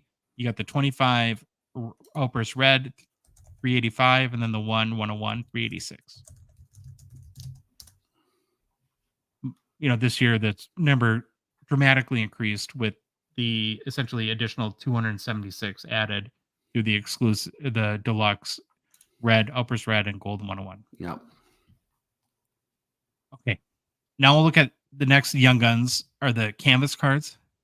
Bedard is not in Series 2 for Young Guns canvas, so there's no Connor Bedard Young Guns canvas. There is a Bedard canvas. We'll get into in a minute. There are 30 rookies in total for the Young Guns canvas checklist. Here's the notable rookies. Luke Hughes, Ty Cartier. Right? Yep. Yeah, it's like Cart T apostrophe Y-A-Y. Cartier. Devin Levi, Matthew Poitras, Logan Cooley, go Gophers. And for Young Guns canvas checklist, Troy, Luke Hughes and Logan Cooley are the checklist. Gotcha. Cool. One thing that's kind of interesting about Cooley being a Young Guns canvas is the canvas will be out before his base Young Guns, which I'm sure has happened before, but it just seems a little bit out of order to me. And again, I understand like Upper Deck wants to make extended series awesome. Part of me can get behind that, but it just does it feel out of order to you at all? Oh no, it feels out of order, but I don't. To me, it feels out of order, but again, I don't think it matters. It's not a big deal. Pack odds to hit a Young Guns canvas base are 1 in 24. So on average, every 1 in every other hobby box, you'll have a Young Guns canvas. Black and white parallels have a 1 in 216 hobby pack odds. And then there are the 101 printing plates. So you have black, cyan, magenta, and yellow. Okay. I don't remember that before. That might be new. Was that in Series 1, the printing plate 101s for canvas? I thought so, but I'm just, I don't know. Maybe. I don't know. There are canvas cards as well for base veterans. 150 players on the checklist. Hobby pack odds are 1 in 3.7 packs. Black and white parallel 1 in 48 packs. Printing plates as well, the 4 101s. And then here we get to like the Bedard canvas. There's POE, Program of Excellence, Young Guns, or canvas cards, not Young Guns, featuring players from Team Canada, Troy. Funny, I didn't see a Program of Mediocrity set for Young Guns canvas on the checklist. 15 players on the checklist, all in Team Canada uniforms. Of course, there's a Connor Bedard. Pack odds are 1 in 96. Black and white parallels are 1 in 6 or 864 packs, and then there are printing plate 101s. Yep. Other inserts and parallels, we're not going to go through every one, but we'll highlight a couple of the kind of key ones or popular ones. Dazzlers is back. Yep. Blue is the base. 50 players on the checklist. It's a mix of veterans and rookies. Blue, again, is the base, 1 in 12 hobby packs, so on average 1 per box. There's a pink parallel, which is 1 in 72 hobby packs. Dazzler printing plates as well, 101s. Bedard is on the Dazzlers checklist. So on average, a blue base would be 1 in 50 hobby boxes for Connor Bedard. I really like fluorescence, and I like this design. I think they get better every year. They get better with every design. Yeah, so we're showing kind of the... Now, I don't remember fluorescence having a base. Somebody will have to correct us on that, because what we're showing on YouTube right now is a Luke Hughes kind of base unnumbered. I always thought all fluorescents were numbered. Good question. Do you think that as well? I thought so, but I am not. Always learning, Troy.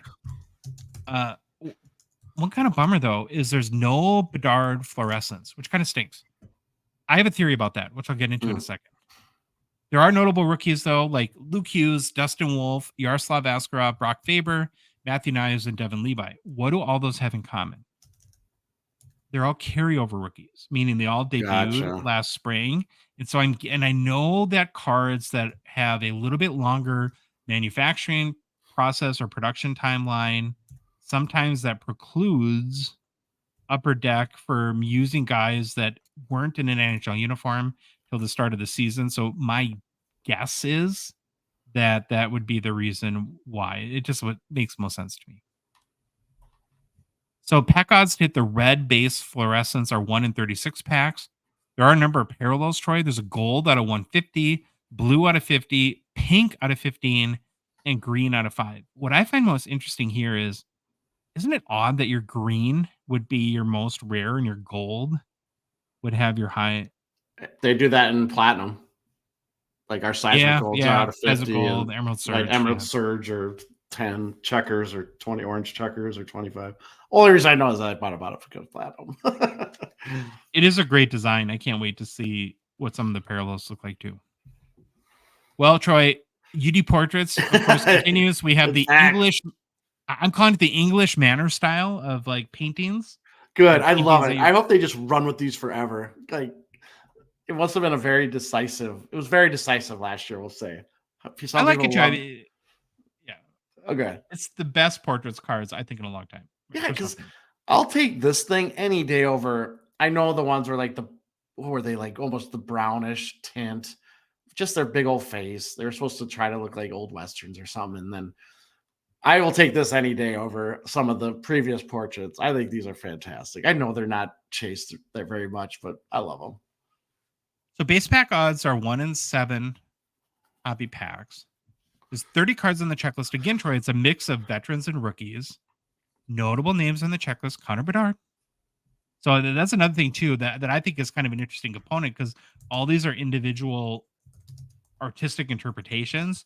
So it'll be really fun to see what some of these guys look like. So there's Bedard, Luke Hughes, Trevor Zegras, Jack Hughes, William Nylander, Elias Pettersson, Matthew Knives, Cale Makar, J-Rob Kucherov, Brady Tkachuk, who's pictured, we're looking on YouTube, and then Troy, hold on to your hat, Gritty. Gritty, love it. That is going to be bonkers. No buoy? No Just buoy. Gritty? They're holding the buoy for next release.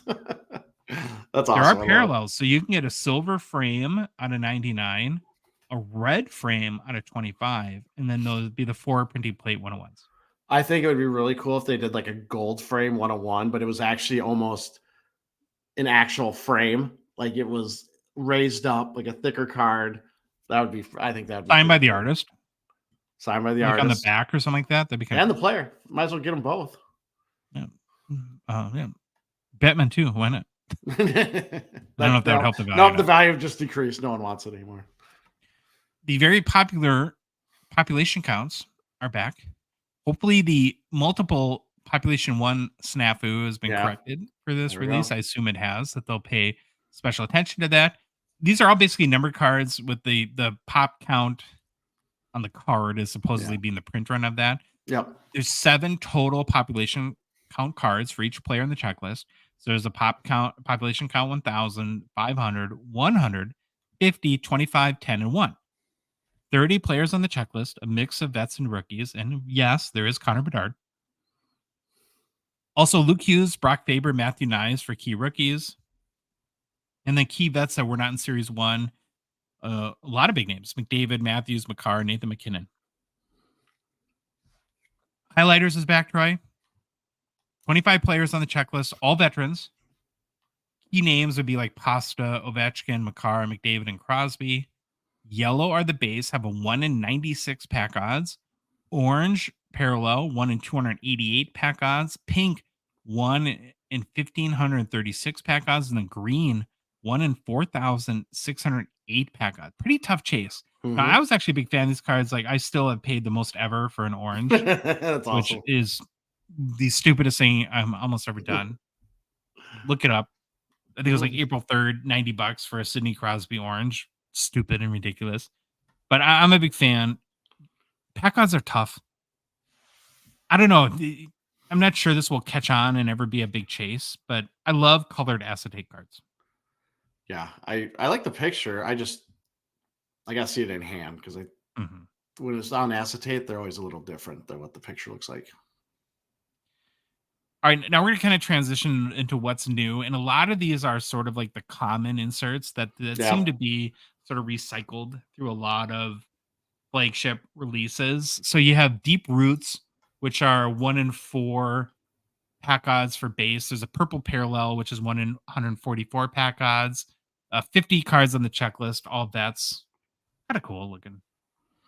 Yeah, I think this one's going to be divisive. It's going to be like, I don't know what the one was where they almost had their picture and they had the forest like for Kirill Kaprizov, or they had something on the front of them. It seems like that kind of has aspects out of So the next one is, we don't have a picture for, his Director of Boards.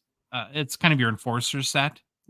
There's 1 in 8 hobby pack odds. Now for a lot of these, they have like this sparkle and gold sparkle parallels. So sparkle is 1 in 40 packs, gold sparkle 1 in 960 packs. 15 players on the checklist. So it's guys like Arbor Jack Guy, Ryan Reeves, those sort of type guys. Then the next new one is Ecliptic, which kind of interesting. Do you want to know what it means? What does it mean? A great circle on the celestial sphere representing the sun's apparent path during the year. So called because lunar and solar eclipses can only occur when the moon crosses it. There you go. That's I was like, what's Upper Deck just making up words? And then I look it up and it's an actual thing. We're showing a picture on YouTube. I guess kind of a cool design. Yeah, I don't know. Fine. For a common insert, yep. I'll take. It's better than like Teacher's Pet or something like that, which I wasn't like a huge fan of. But 1 in 6 hobby pack odds. The Sparkle is 1 in 30. Gold Sparkle 1 in 720. 20 players on the checklist, all veterans. Then we have a goalie set, Troy. Instinctive. 1 in 4 hobby pack odds for base. Sparkle is 1 in 20 packs. Gold Sparkle 1 in 480 packs. 30 goalies on the checklist. No Marc-Andre Fleury though. Kind of weird. Did they have Gustafsson? Yeah. I wonder if starting goalies. Yeah, I wonder if they just looked at who the starter was when they put it together and went with that. Or Plus, maybe remember, these are created a year and a half ago, probably. And maybe Upper Deck though doesn't think Flowers. Could be.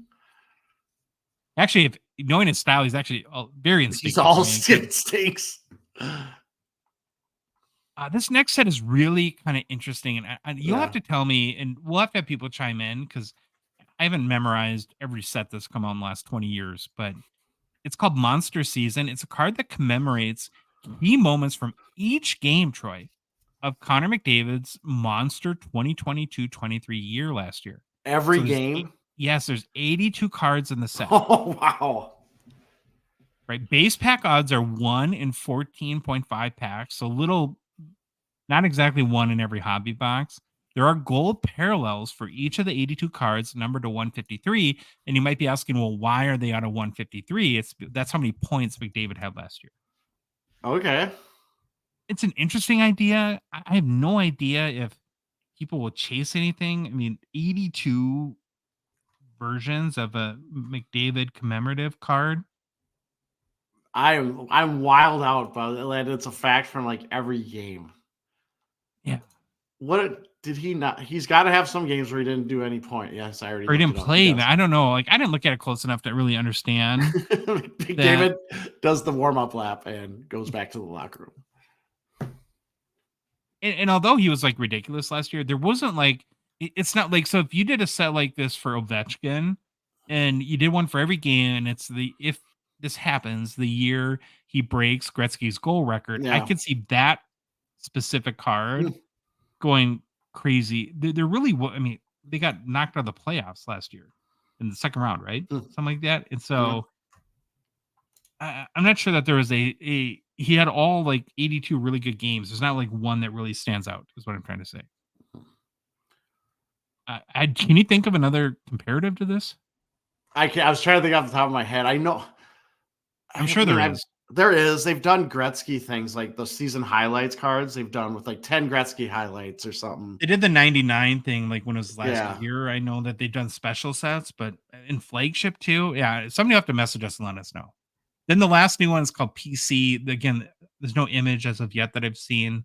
1 in 3.5 base pack odds. Sparkle is 1 in 17 packs. Gold Sparkle 1 in 412. 35 players on the checklist. All vets. Okay, now let's get into the really important thing. Yeah, whatever. We have a breakdown, Troy, of all 33 unique Connor Bedard cards in Series 2. One little caveat here. I didn't count all 4 of the printing plates as unique cards. So because actually Upper Deck is a little inconsistent in how they done that too. Like on their official like checklist spreadsheet, they have it basically once out of 4. You look at like Cardboard Connection or Beckett, they have them, as 4 separate ones. But I decided, so just know that there are a number of printing plates that technically there's a cyan, magenta, yellow, and black, right? So there's the base Young Guns in 7 parallels. There's the Young Guns checklist base in 7 parallels.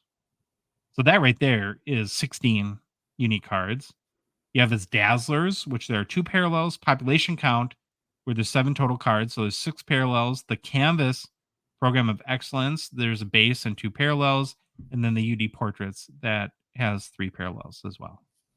So that's your Bedard roundup for Series 2. Thoughts on that? I mean, are you happy with that? Do you think that? Yeah, it seems fine. I mean, the big ones, the Young Guns. And I really wish there was a fluorescence. That's like the only one that's kind of sticking with me. Yeah. But minor complaint. And like I said, I'm guessing it has to do with the carryover thing as well. All right, if you buy a hobby box, here's a breakdown of what to expect in each box. You're going to get the 6 Young Guns guaranteed. You're going to get 1 Outburst Parallel. Additional inserts of number cards, you're going to get 1 of those. 4 UD Canvas cards. 1 clear cut fluorescence red or UD Canvas black and white in a box. You'll get a blue Dazzlers. 3 Deep Roots. Director of Boards, Ecliptic or PCs, you're going to get 6 total of those. Director of Boards, Ecliptic or PCs, Sparkle Parallels, 2 total.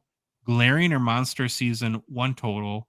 Honor Roll or UD Portraits, 6 total. Right now, pre-sales are still $300 US at Dave & Adams.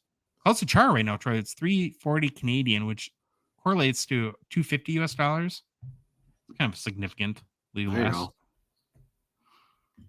there you go, Troy. That's kind of the basic checklist over here. Last thoughts, Troy. Forever hold your peace. Speak now, because we're on Bedard Miss Eve. And next time we're back, it'll be a Billy alive, and this puppy will be out forever. And there'll be 5,000 Bedard Young Guns listed on eBay. first day. No, I'm just kidding. But it's going to be fun to watch sales. Mm-hmm. All right, we're going to move on and kind of as a companion piece to our 2023-24 checklist. It's also our final time to talk about some Bedard chase strategies, Troy, for Series 2. What I'm calling like BB before Bedard. Right. So maybe talk about some potential strategies in order to get what you're hoping for as a collector out of the Series 2 release on Wednesday. Of course, there's no one way to go about it. I'm sure there's lots of really good opinions out there that people have. That's sort of what the smartest plays are been. And of course, we've been thinking about this for a number of months. And so I've come up with, I think it's 6 potential strategies, Troy, that kind of ways you can go about the Bedard chase, and that we can maybe mention really quickly the pros and cons of each. So strategy 1 is to buy wax and stash it. If Bedard pans out, it's guaranteed to go up. Yep. There's a chance, because of course he doesn't have to be in every box. There's a chance he's in every box, and that kind of fuels wax. We've seen it for a long time. Wax can be a good investment strategy. If you look at like an example, 2015-16 Series 1 hobby boxes that have McDavid Young Guns go for anywhere from $800 to $1,000 right now.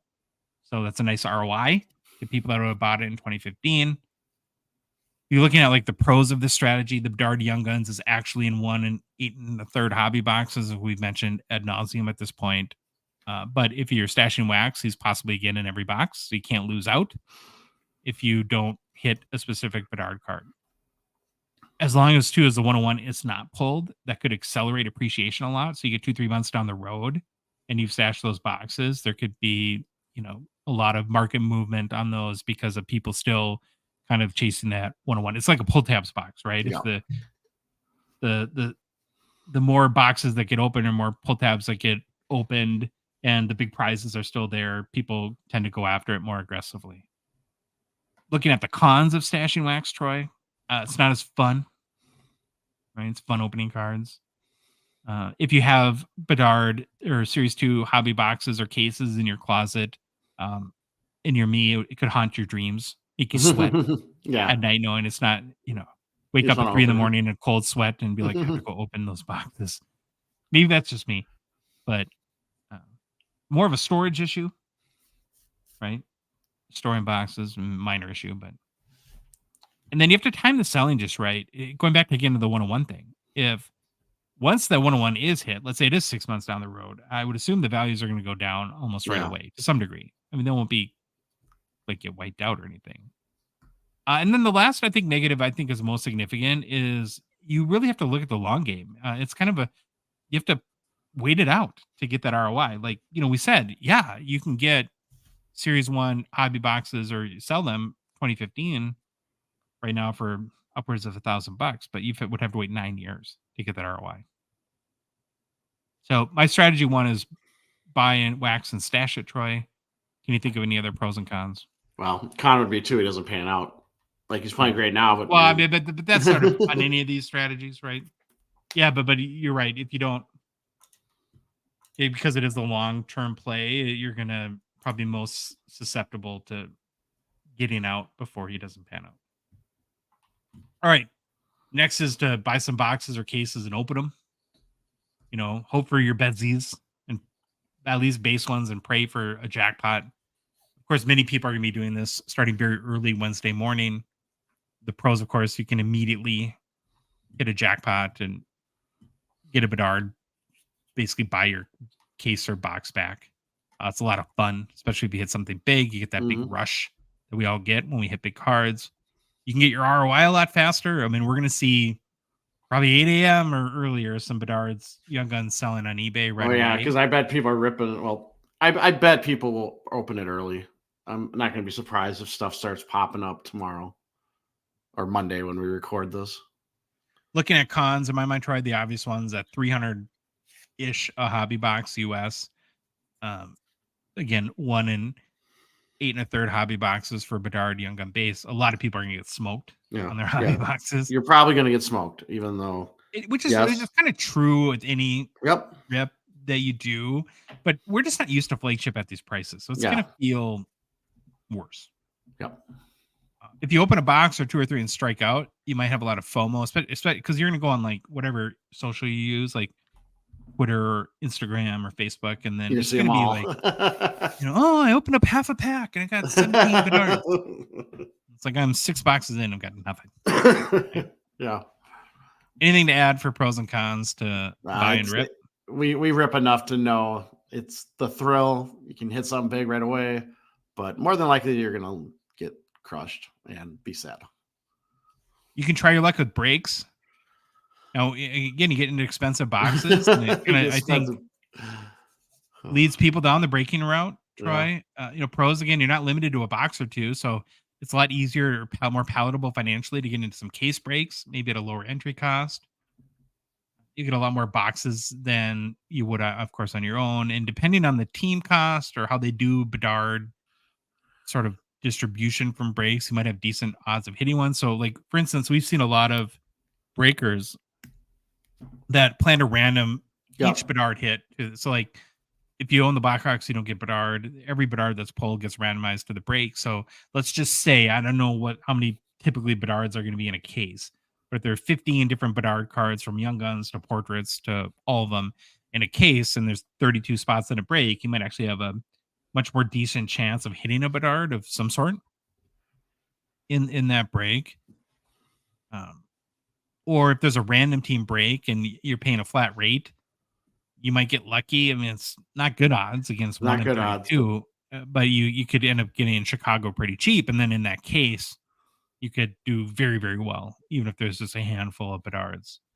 Now, on the con side, sometimes it's hard to understand the value of breaks. Like, is this a good investment or not? There's, much controversial companies, like, was it like Break Comp or whatever, or I don't know if it's a company, but that are trying to kind of create visibility around that. You can still get skunked in a break, so that's a con. If a big Bedard is hit, you might not get it, so that could be painful, right? If like an Alpers Red is hit and it's randomized and not to you, ouch. And then if you're doing pick your own team, I'm imagining I saw some like where 3,000. We saw 3 to 4,000 case break for Chicago. For Chicago, so and now we did see one comment where the guy said he knows the shop that was doing it, and they haven't got paid yet. And the owner was like, "I'm doubting we will on this one, but just know we've seen those out there where ridiculous." That's basically a case. Buy your own case. That's exactly what I would say.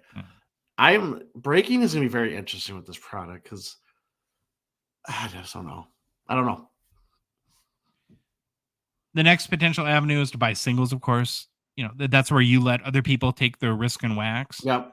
The pros are you're guaranteed to get the cards you want, right? Because you're just buying a specific card. At the end of the day, it might be cheaper to go that route, even if the cards are expensive, knowing the odds to hit some of these cards. So maybe if you pony up the $3,000 for a deluxe Young Guns, it might be a lot better card than if you bought a case, and opened it too. Maybe not as fun, but that can be the smarter way to go. The cons are prices are going to be a moving target. Holy cow. They're going to be people that get, I think, amazing deals on Wednesday and Thursday. And then there's going to be people that dramatically overpay. And so to understand like what the best value is and what to bid or what to offer on a buy it now, I don't even know how you do that in a logical way. So if you're going to buy singles, the smart play is to probably wait, but then you're going to have FOMO, right? It's like, if you want a Bedard Young Guns, like we talked about for more than a year on the show, wait 3 months, wait 6 months, but then you're waiting 6 months. And then if it goes off, you're just like, oh, no, it's twice as much as I was going to pay. If you want a rare card, you might not pay a lot. And then that's just going to increase your risk if he doesn't pan out. Like if you want like a Alpers Red, right? They're not going to be cheap to get one in the first week. Any other kind of pros and cons you have to the singles route? Singles route, I'm just curious what a raw Young Guns would go for, because that might be the play too. But I think the next one's the more interesting to me. Is out of all these ones, the next one you're going to talk about is the one that I'm really interested about. Yeah, it's retail, baby. Yeah, retail. Maybe could be the safest strategy, I'll call it. So the pros would be, and what makes retail interesting in the case of the Bedard's Young Gun Chase is retail pack odds for Young Guns are the same as hobby. So it can end up being cheaper to get a Bedard's Young Guns based on like the high pre-sales that we're seeing for hobby boxes, assuming Walmart and Target don't price gouge on these. And I'm going to get your input because I used to work at Target. a long time ago on that in a second. There's a bunch of potential cons. So you're kind of, I think, trading maybe a less expensive route to get a base Young Guns, but you're sort of eliminating the possibility of those jackpot hits, right? The higher end perils. You're not going to get an outburst red, or the pack outs are going to be horrible out of, and the 101 is not going to be in retail, right? We know that for sure. So you're kind of sacrificing some of those opportunities. You're also going to have to wait a week. So getting back to the FOMO thing, Troy, a lot of people are going to be goo-gooing, gagaing over all their amazing Bedard hits, and you're going to be sitting there kind of waiting. Availability could be an issue. I don't know. I mean, wouldn't it be a trip if there's like a run on like flagship at Target and Walmart and they're flying up? It's tempting to go very early on the 13th. I mean, I'll admit it. I mean, I'm kind of feeling that. And then I think, and this is where I want to get your opinion. Do you really think that Target or Walmart? Because I know like that the tins are like, I think David Adams, like the tins are like 90 pre-sale. 90, yep. I don't see Target charging $90 for a tin of flagship. I just don't see it. I could be totally wrong. I don't think they will. Now, I wasn't in pricing or anything market Target as an IT. I don't see them going that high. They're usually pretty decent about it, and they know. I want to say cards is one of those things that maybe it's one of those things they can get people in, and hopefully they just keep walking around the store and spend $500 on other stuff like groceries. They just want to move the product. They're not trying to maximize profit like a lot of the I agree 100%. I think they will be cheaper than $90 at Target. Now, I'm very confident that they'll be cheaper, but that could increase the odds that availability could be an issue. Agree. But at like what, $60 a tin or whatever, that's or even blasters could be a smart way to go. We'll have to see. And then the last strategy is just sit out, be out. And we've seen a lot of people that have kind of intimated this, but hunt for other deals, focus on other areas of the hobby. Yeah, I think it was Karn Rye from Slap Sharks that said on our show at one point that, and it is a really kind of astute point, that there's only, it's a little bit fluid, but in general, there's X amount of dollars in the hockey hobby. And with what's likely to be a sizable or significant percentage of them focused over the next week and next few months chasing Bedard, that's going to create vacuums or areas of opportunity for wax and singles that don't have Bedard rookies. So if you can't stomach the cost of entry for the Bedard chase, look at wax from other years. You might get some fantastic deals. We're already kind of seeing it, right? With the anticipation, we're seeing a lot of 2022 products and 2021 products be deeply discounted, or maybe use this opportunity to get into a new area of the hobby you've been thinking about, maybe vintage or mid 90s inserts or early 2000s, whatever kind of strikes your fancy. Because I'll admit, it's like I've seen a lot of comments of like people that are really dismayed by the pricing, and they're kind of like, well, maybe I should quit the hobby. It's like, Connor Bedard isn't the hockey hobby. Yeah. I don't own a Connor McDavid Young Guns, and I'm just as happy as a hockey collector as if I did. Right. And so I like the retail play, and then honestly, I like this play too. Wayne Gretzky is still Wayne Gretzky. Yep. And he's still better than Connor Bedard probably will ever be. That's not going to change in the next 2 days. And so it's while they zig, you zag sort of thing. Now, again, pros are going to get a lot more value for your money. And I'm not just talking about ROI. I'm talking about nice cards. Like, I think there can be really good deals on nice cards that you want to keep forever. And then cons, of course, are going to be, this whole Bedard thing is like a giant hobby party that you're kind of opting to not attend if you sort of sit it out. Yeah. So you have to live with that sort of fear of missing out. Those are my kind of ways to go about this. Did I miss anything? Where's your head at? Where I will be totally sitting out personally, unless I walk into Target and I see a retail tin and it's reasonably priced. I will then buy one, but I'm not going to go out of my way to go get anything. And I might be the one like you trying to find different deals that are out there. Yeah, cards that I've wanted for a long time that maybe, again, there just aren't the dollars to bid up those cards because so many people invested into Series 2. All right. Well, I hope that that's helpful to everyone. If you have any other kind of strategies or approaches, please let us know as well. We're going to get into mailbag here in a second. Holy cow, it's a long show. I made up this past week, I guess. First, we want to mention really quickly PWCC. Of course, they're a partner and sponsor of our show. We're very humbled and grateful for their support. The March PWCC Premier Auction Choice starts this Thursday, March 7th. Is that enough time to get a big Connor Bedard in there? I don't know. We'll have to see. It'll run through March 21st. It's always fun to see what amazing hockey cards end up each month in the Premier Auction. Can't wait to check them out. Remember, also, if you're not like an auction guy or gal, the fixed price marketplace now has 5,400 and growing hockey cards in it. Whether you're looking for some huge cards like a Gretzky PSA 10 rookie or some cards that are great deals, you're going to find really everything in the fixed price marketplace. So be sure to check that out. And then finally, the weekly auction is live. Always a great mix of vintage and modern hockey cards each week in the PWCC Weekly. We're going to be back with me and Jeremy with our PWCC Weekly show next Sunday. Our vacations are over.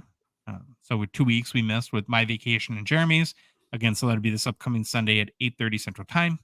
On Thursday, we're going to review, like we always do, me and you, Troy, our favorite. Well, no, we won't. We'll miss that this week because of our Wednesday live show. Oh, yeah. So Wednesday live show. Think of something. Yeah. But again, be sure to check out the weekly auction and all of them at pwccmarketplace.com. Mailbag. Lots to get to. We'll try to be as quick as we can. Great questions this week. Start with Discord, JT Hockey. Watching at Just Hockey Cards YouTube channel. He did a hitbox video right now and saw the Ice Crystals card he pulled that was already in a penny sleeve. It was in a penny sleeve in the pack. Any insight from Upper Deck on why they sleeve these? I'm assuming all corners, and if they do it for other cards in the future. I actually wonder, JT, if it was a collation issue, that if these cards are printed and then sleeved before they were collated to prevent them from damage. Was this an e-pack thing? So it's Hitbox, which is like a repack, but it's like unopened packs. So like you get a box each month, and then there's like unopened packs from like SB Authentic or Flagship or Ice, or like in this case it was Ice Crystals. Because I actually saw this video too. So I just think that it's more of a collation error than something specifically they intended to do. But that's my guess. Well, what I would say is watch our YouTube live show with Billy Cilio on Wednesday and ask him that question. Yeah. There's passing the buck, huh? Next from Discord, Blade Visionary. I heard you guys both comment in past episodes on how Upper Deck doesn't do the best job in helping to authenticate and documenting game use patches as the real deal on various cards, especially noteworthy RPAs. If they don't want to get involved in authenticating patches outside of what they write on the back of the card, why not partner with a company like MyGray, who are known for authenticating full game use jerseys? This would legitimize game use patches on cards, making it easier for grading companies to stand behind patches as legit, but also open up a whole new business income stream for MyGray. They would use their game use jersey reputation, stand behind game use patches on cards, and they'd be responsible for tracking and confirming legitimacy of the game used piece on cards and documenting the date and game used of these patches. Do you guys have thoughts?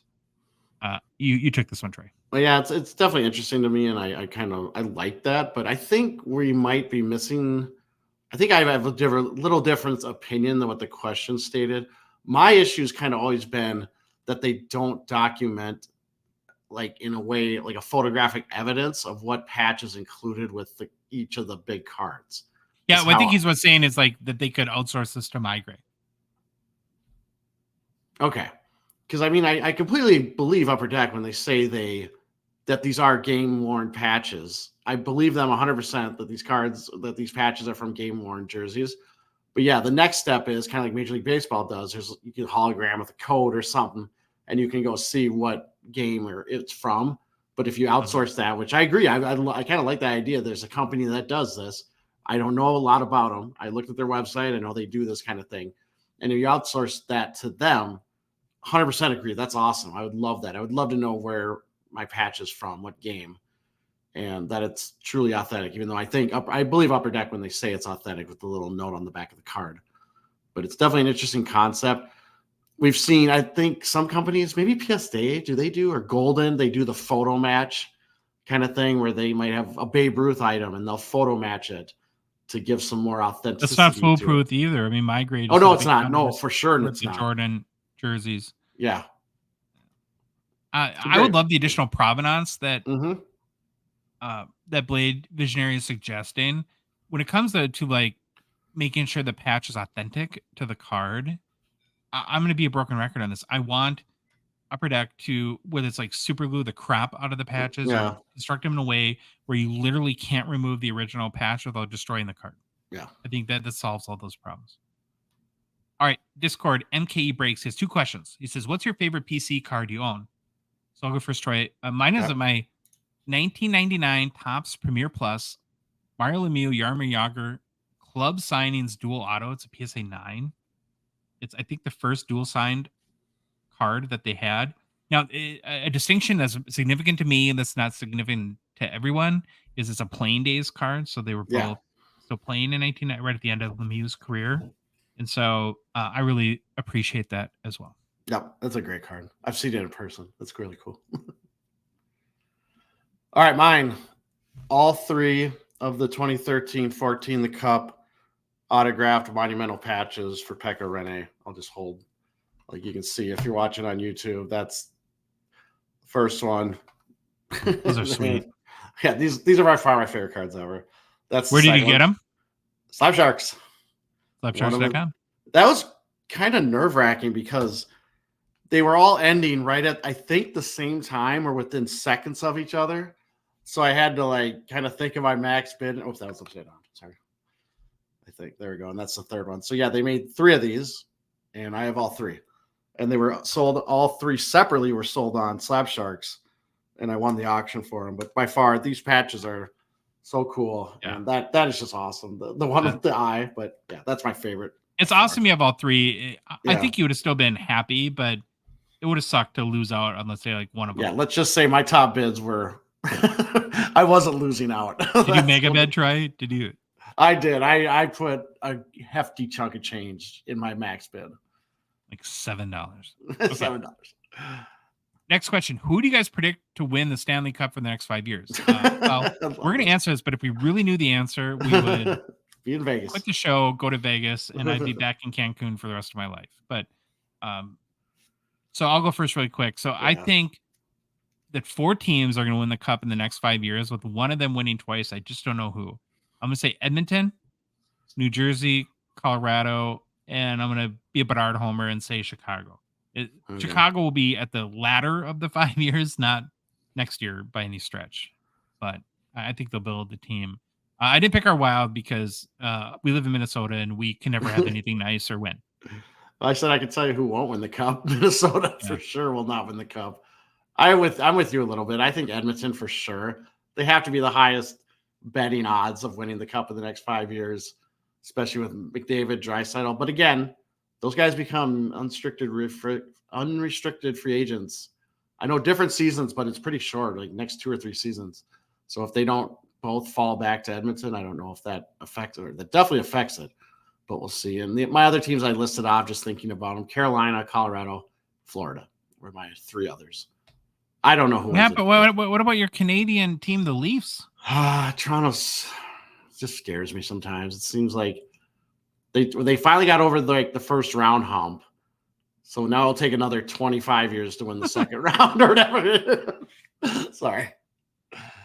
I want them to win. They're my Canadian Spoken team. Like a true Wild fan. Yeah, there you go. Instagram, Leroy0779. Is it a good idea to grade the thicker stock cards, or would it be too much to expect a 10 grade? You took this one? I mean, it's not too much, but they are really, really hard to grade. They're really hard to grade to 10. And if I was going to grade one with the hopes of a 10, coming from expert grading myself, I would I'd have to be way over 100% certain that it would gem, or I'm not sending it in. And remember, if it's a thicker 101 card, I have no interest in grading it. You don't really need to grade a 101 thick, or even any 101 really, but thick cards especially. But I usually probably wouldn't grade a thick card. I know they have a lot of issues. But here's the key issue, though, that is really important, I think, Troy, for especially newer collectors to understand. And I know I didn't understand this at first. Like when you get into the hobby, like you're in like what is like basketball, like the PSA or Panini Prism, or you start like in hockey with Young Guns. It's really 10 or bust. A lot of these thicker cards can have incredible value and don't have to be a 10. Yeah, it's weird when they do 10. To your point, is that They are so rife with condition issues. So if you had a PSA 8 of like a really big RPA, it's not going to kill the value. Yeah. There'll be a huge premium on a 10, but like an 8 is like an average grade or considered, I think, a decent grade on a thick card. So I'm not, you got to kind of get your head wrapped around that a little bit and kind of out of that PSA 10 or nothing mentality when it comes to thick cards. Discord, California Dave. I've been hearing a lot of buzz about the soon to release Parker's Champion set and a little to nothing about why I should be so excited for this to drop. Excite me. Well, if you're a fan of vintage. Hey, when is this supposed to be out? Did you say it again? March 13th. So we're ripping this at the expo. We're going to find some and rip. Well, we're ripping it like way before the expo. Well, I know that, but we're going to have it at the expo too. Well, Dave, if you're a fan of vintage and like modern, and you especially appreciate the 1951 Parker set, I think this set will appeal to you. As the word that keep coming to me, Troy, is like crossover, right? It kind of blends the older designs with today's players. Mm-hmm. It does feature 2022-23. It says that set year. But for me, though, what really hooked me on this was the retros that sold me. The 1951 retros that it's like we're showing here, the Wayne Gretzky auto on YouTube. To me, I would be like giddy if I pulled this card, and I would keep it forever and ever and ever. And if you're listening to the show, go look up Parker's Champions. Look at the retro. I think there's like a Matt Boldy auto on like the Beckett or Cardboard Connection page for it too. That looks pretty awesome as well. And we're going to do, Dave, a complete checklist breakdown like we always do prior to release. So hold tight for that, buddy. Discord, Philadelphia, or wait, sorry, Troy. What comments on Parker's Champions? Can't wait. I am, like I've said 100 times, I'm a sucker for older cards on newer sets, or older, what am I trying to say? Older players, which this one will have. We'll also have newer players. But to me, it falls into that same realm of like SP Signature Edition Legends, even though they're using an old design where SP Signature Edition Legends was its own. But yeah, I love it. I can't wait. Well, yeah, and that's kind of like the opposite of this, where in SP Legends, you're bringing old players into new designs, and Parker's Champions are bringing old designs to new players. But still awesome. All right, Philadelphia Flyagram. Kind of surprised me we haven't been asked this. I think it's the first time we've been asked this question. Have you guys ever mentioned how you two met? I like your answer. Match.com. Is that even a thing? Is Match.com still around? I don't know. We were lucky enough, we're old enough where we missed that whole online dating thing. Yeah. AOL chat rooms is the closest we got, I think. But here's like the probably boring but real story. So Troy and his family, that's you, Troy, bought a house 2 doors down from us. Yeah. We happened to live on a cul-de-sac. We all had little kids at the time, and so as little kids love to do, we wanted to play outside. And so us as parents, we kind of all congregated, and it's a huge cul-de-sac. It was a big circle. I don't remember exactly how it went down, but I'm almost positive our wives met each other first and became friends, and then yes, they did through Bunko. They went to like a Bunko. So I don't know, Troy, other than my striking good looks and devilish charm. Do you remember any of the details of? I remember like us meeting outside one day. That's about it. I think it was probably a fire. We used to have fire pit in the cul-de-sac. Someone rolled their fire pit out, and we all sit around it in the cul-de-sac and hang out. And didn't we go to a movie very early on with a gentleman, me and a gentleman that unfortunately passed away? Yeah, I think so. We did. I definitely went to a movie, but we would do that too. That was like a way to get away from the wives, go check out movies that we knew they didn't want to see. I mean, that was the whole gist of it. We wanted to see them. Yeah. The only other thing I'd add to that is kind of our hockey connection started with, we were going to, as we became friends, we were going to go on a family vacation. I think it was either you or your wife that suggested, well, we could either go to Las Vegas or something like that together as like a couples trip, or we could get wild season tickets with the same amount of money and hang out all year round. And so until our kids got too busy in sports, we did that for a number of years. And that's kind of our hockey connection began. We go to a lot of wild games together. If we still had wild season tickets, I'm guessing between the two of us, we would have gone to 0 games this year. There's no way I could have. Yeah. Hey, I got breaking news for you. What? Per Facebook, one of the Facebook groups, the OPC 101 Bedard's been hit. Really? Yeah, the 101 OPC paper, I think, Bedard hit is over. Pulled in provenance of QC. Is that Quebec City or Quebec? Yeah, Quebec. And it's got a picture and everything. So I will say, take that for what you will. Look at Facebook groups. It looks like it's called Hockey Cards / Hockey Collectibles in parentheses global. So there you go. You want to hit the breaking news sounder on the button bar, Troy? Beep, beep, beep, beep, beep, beep, beep. Now I'm just holding out. Bar. Huh?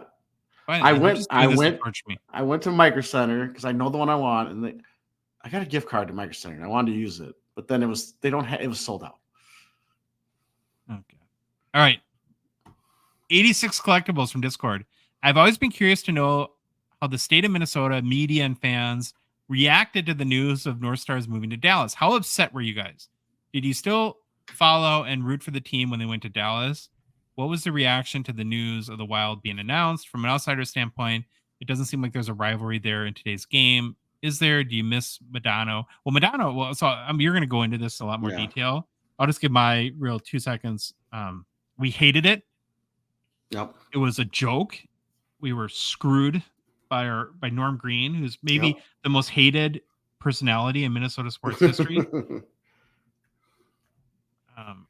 We don't like most Wild fans don't like Dallas as a result. It was kind of funny. We saw there's some other Minnesota guys in our Discord that actually chimed in, and I echo their sentiment very closely.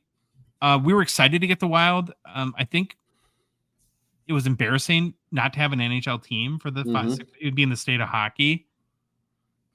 I think most people agree that our nickname and colors are dumb. Yep.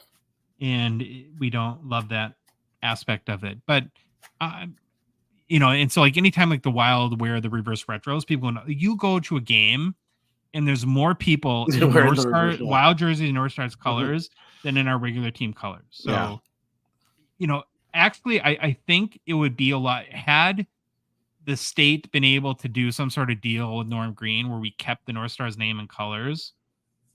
That would have been a better outcome, because that's the part that hurts, is not having the name and the colors the most. Yeah.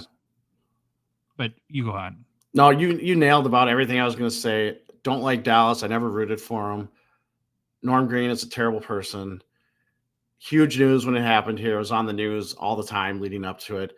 I will say one thing, though, that even though we didn't have NHL hockey anymore, we had so much hockey anyways that as I missed the North Stars, there were still other things to do, though. We have tons Gophers had won the national championship while they were gone, and high school hockey. We have tons of NCAA teams. We have tons of junior teams, youth hockey, high school hockey. You will not believe. People don't believe how big it is here. The boys' state tournaments this week, or when is it? Next weekend, isn't it? Yeah.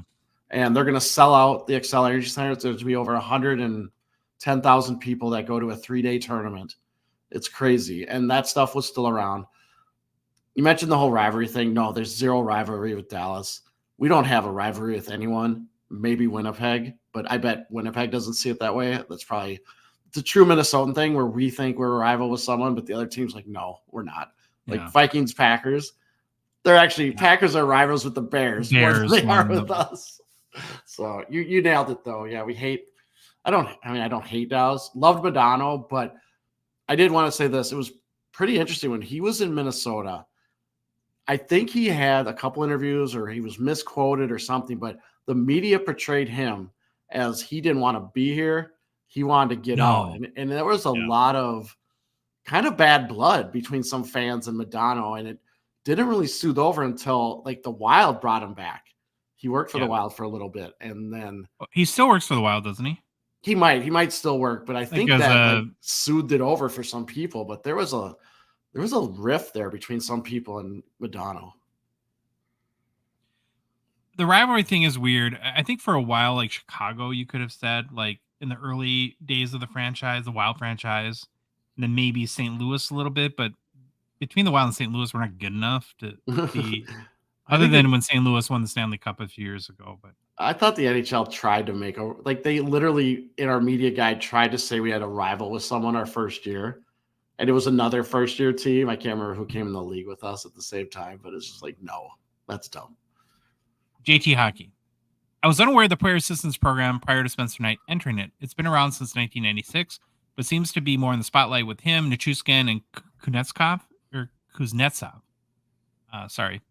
being recent users or taking advantage of it. Any idea if it's being utilized more, just publicized more due to the NHL society being more open to people seeking help for personal, mental, substance, other issues? It seems like it's an awesome and effective program. I don't want to see more people in it, but I'm glad it's an option that appears to be working and opening broader conversation about seeking help. To me, I'll let you give your thoughts, Troy, but I think I think it's the societal sort of change and how that, it's not a weakness to need help, and you're not weak if you have a mental issue. Probably has the most to do with kind of it being more publicized, players feeling more comfortable to, letting people know that they have had these issues. Yeah, definitely. I think it's a societal thing. I don't remember hearing about it, but we've read a number of times how long it's been around. But I'm wondering with the new collective bargaining agreement that went in place, that it just got more media attention, because now it's okay to talk about this stuff, where in the past it might be, oh, you're not tough enough. However, I will say one interesting thing, and I can't remember who it is. It just happened like a couple days ago. The person got out of the player assistance program and the team immediately released them. That might be it. Is that Kuznetsov? Now, they might have their whole reason, and I get it. At some point, you got to be able to release players, but that's a little cold-hearted doing it the day after they get out of the program. But holy cow, I think that needs to take. It feels like there needs to be a grace period of a week or something just to make sure. But I don't know. That to me was a little odd. Yeah, bad optics probably is a good way to put that. Discord Rimster, please ask Upper Deck to step up their game. Fanatics is finding crazy, innovating ways to make interesting updates to the hobby. First of all, the debut patch, first rookie card, and now Seattle Kraken pucks made out of water from the rink. I understand they have no direct competition. However, if they want us to pay these outrageous prices for flagship, make it worth our while. Hockey is the best sport of them all. Go Jets, go. I'm a Jets fan here. So here's the thought I had in this is, well, two things, Troy. First of all, I think by and large, Upper Deck has done a pretty good job in innovating. There's been a number of like cool cards like Population Count that have come out, some cool inserts in the last few years. But here's where I don't even know if it's a criticism, but it's more of a flaw in their system, is that, one of the things we've learned from them is that they produce these sets really far in advance. Yeah. Like right now, like the product managers will say, we're working on like 2024, 25 sets, or even later. 25, 26. Yeah. They might 25, 26, right? A byproduct of that, though, is that you can be less nimble. Yeah. So I think like it feels like Fanatics is innovating so much because it appears that they're able to add new things later in the production process than Upper Deck is able. Well, that's why I feel like they own their printing facilities or something. Yeah. That's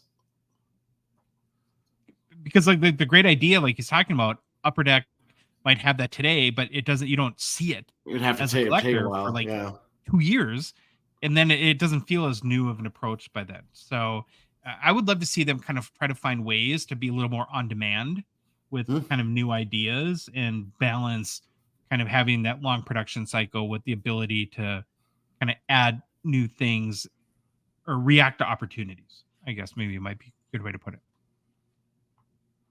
Anything to add to that? No, that I agree with everything you said.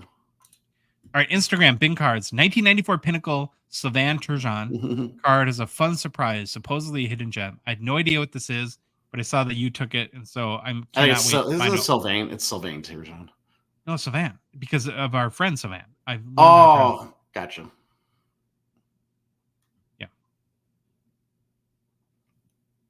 All right, what's the surprise story? Oh, I've known this one. This one I've known for a while. Patty Kane, upper right corner. Oh, yeah. Sitting with his dad on his dad's lap. I love that. It's one of the greatest.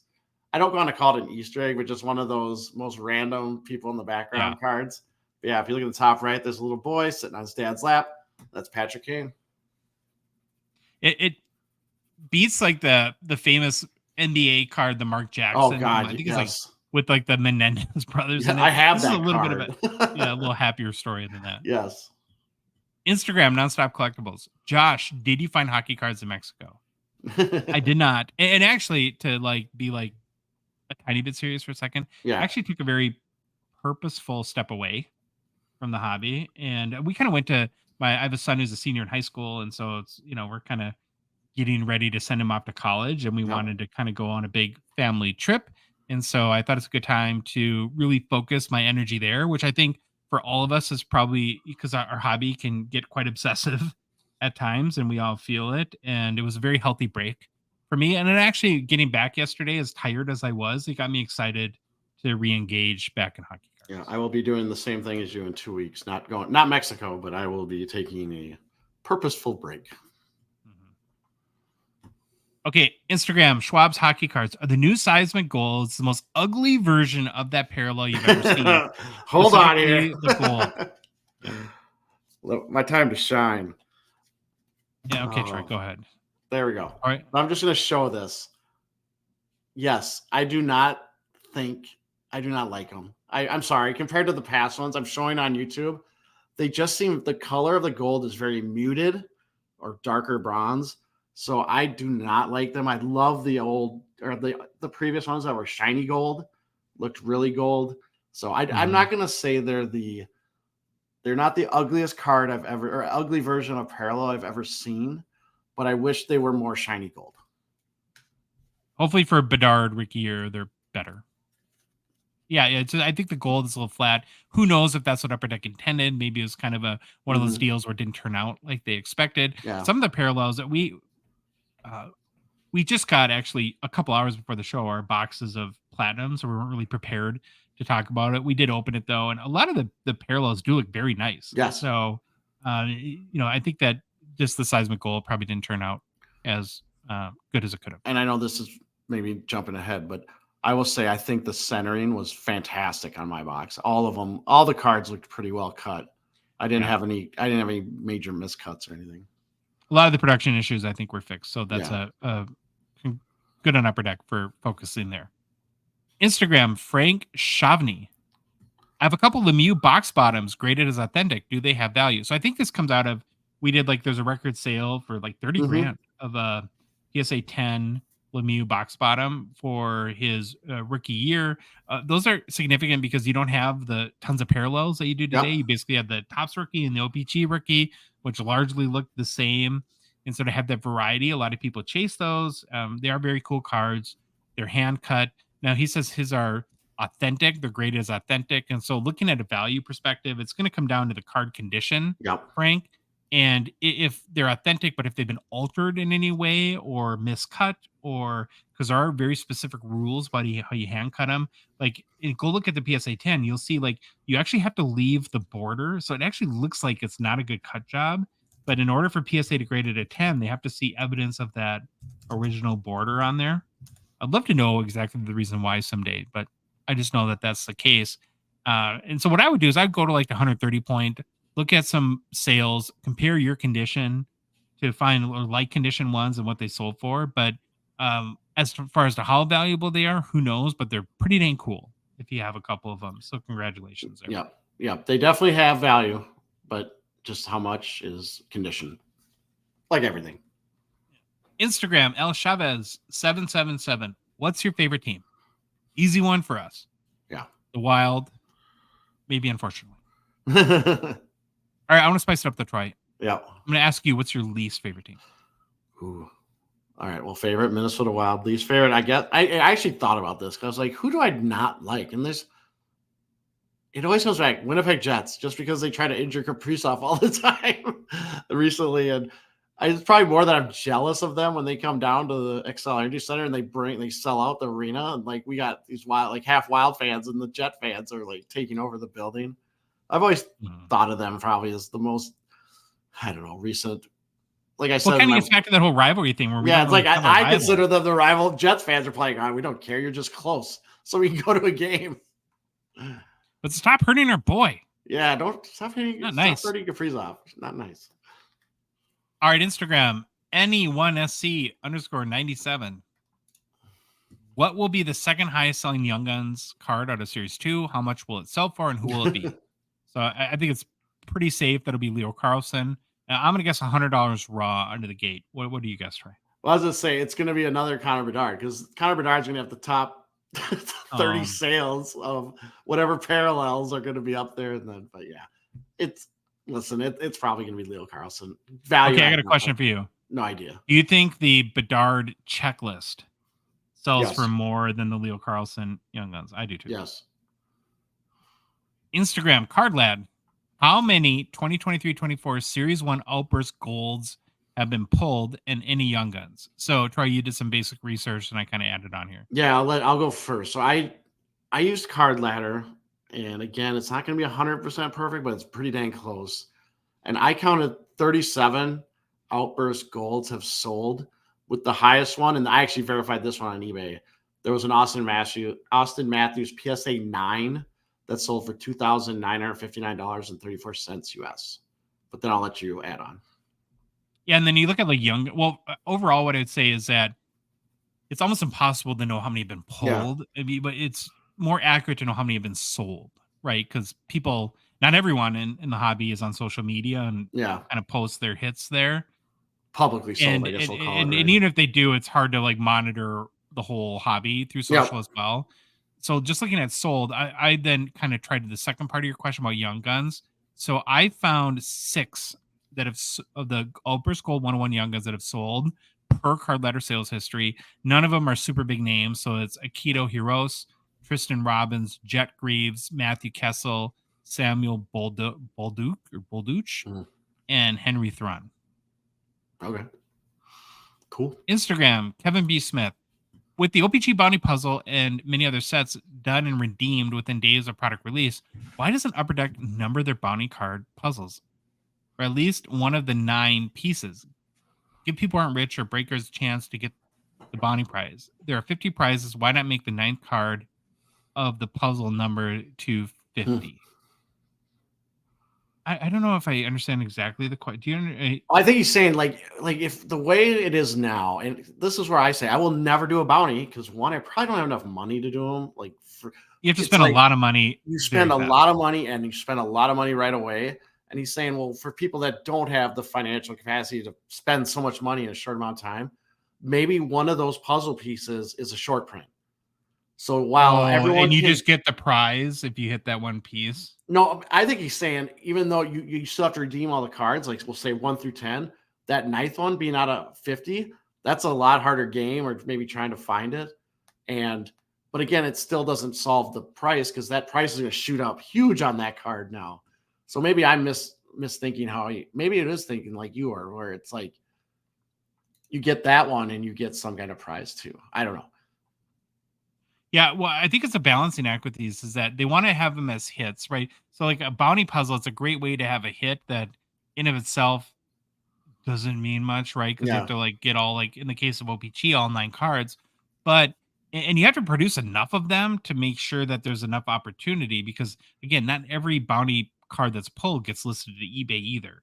And so to ensure that I just think about this more. I kind of love this idea of making one of the pieces a short print, because if you have it, oh man, I just love this idea of you could have a bidding war then, right? You can have a bidding war, or maybe you're like, no, okay, now I got it. Well, it's so interesting. But again, though, that works, Troy, if you pull it day 1 of release. Yeah. If you buy a box 4 years down the road when all of them have been redeemed, short print or not, it doesn't stop it if they redeem. If there's only 10 bounties, people will figure it out. Sorry, Kevin, if we didn't understand your question. If you go ahead and clarify, and if we need to, we'll try to answer it. Instagram, McLeb Hockey Cards. Which country between Canada and the U.S. will win the next gold medal at the Winter Olympics? He said, P.S. Please keep in mind about half your audience lives in Canada. Yeah. So I'm just gonna. So what you're saying is that we can't win with our answer. We're gonna disappoint. Well, it's like our marriage, right? We just disappoint. I'm just gonna say I honestly don't know, and I could at this point say either team will win, and to me that's awesome news, because I want to see a tournament. If the Olympics can be a springboard to grow the game, to have a very competitive tournament with whether it's Team USA in Canada or some other country, and we're kind of discounting everyone else right now. Yeah. Like duke it out in the gold medal game. I think it's a big win for the sport. It's a big win for the hobby, big win for the NHL. And again, what's going to be really significant about this next Olympics is we haven't seen guys like Connor McDavid or Austin Matthews in an Olympic Games yet. So it's not just the Connor Bedards. It's the fact that NHL players haven't been in the games for a number of years. I know I kind of chicken out. Do you have a more? Oh, I'm going USA. I'm going USA all the way. I think USA hockey's in a good spot. I think we have a lot of young, good talent. And hey, I'm from the US, so I'm a US citizen. I'm gonna cheer for the Team USA. There you go. Me too. Twitter X Sebastian Engelhardt. What's the latest news with 1991 Pro Set? Has anyone pulled or sold the hologram Stanley Cup recently? I've opened 10 boxes of sealed case with no luck. Also, does Yager really have a rookie card in the set? I didn't pull a single Yager in 10 boxes, but it's on eBay for sale. So, Sebastian, you said 1991. I just want to make sure you understand it's 1990. And so we'll take this in parts, right? I'll start with Yager. There could be a couple reasons why you haven't found Yager. If you're searching for the hologram, that's Series 1. Yager's card number is 632, which comes in Series 2. I think there are like 700 some cards in the set. Mm-hmm. So you'd have to be opening up Series 2 specifically to find the 1990 Pro Set Jaromir Jagr. Now, as it comes to Stanley Cup, there's actually a number. There's one for sale in the Slab Sharks for an auction we just went. Yep. I think there's one in the PWCC weekly auction as well, Troy. I looked at the most recent one or in this week's too. So they do come up for sale. It's just one of those nostalgic things. They're super tough chase, as Troy mentioned. They're you think out of 5,000, boy, it's not that raw, but there were so many printed so much of that stuff. And how many were pulled and junked? Yeah. Like, at the time too, where people just don't understand. So I hope that answers your question. Do you got anything to add, Troy? No, and I just hope check the year of your case, because maybe that's a reason. I hope it's not, but if you're pulling the wrong year, there will be no Yager rookie or Stanley Cup hologram card in there. Okay, last question. Again, Discord. California Dave comes through again. I didn't even know he was in here twice. What are your thoughts about 2023-24 extended presale prices? The price per box currently is $120 at Dave & Adams. Has 2 big Young Gun chases plus Bedard Young Gun canvas and possibly the Bedard Young Guns acetate if they keep them in extended. With the price for all Bedard products going through the roof, this seems like a sneaky good buy right now. Or am I missing something? I think these might also shoot up in price, but for now, it seems like a great deal to me. Thoughts?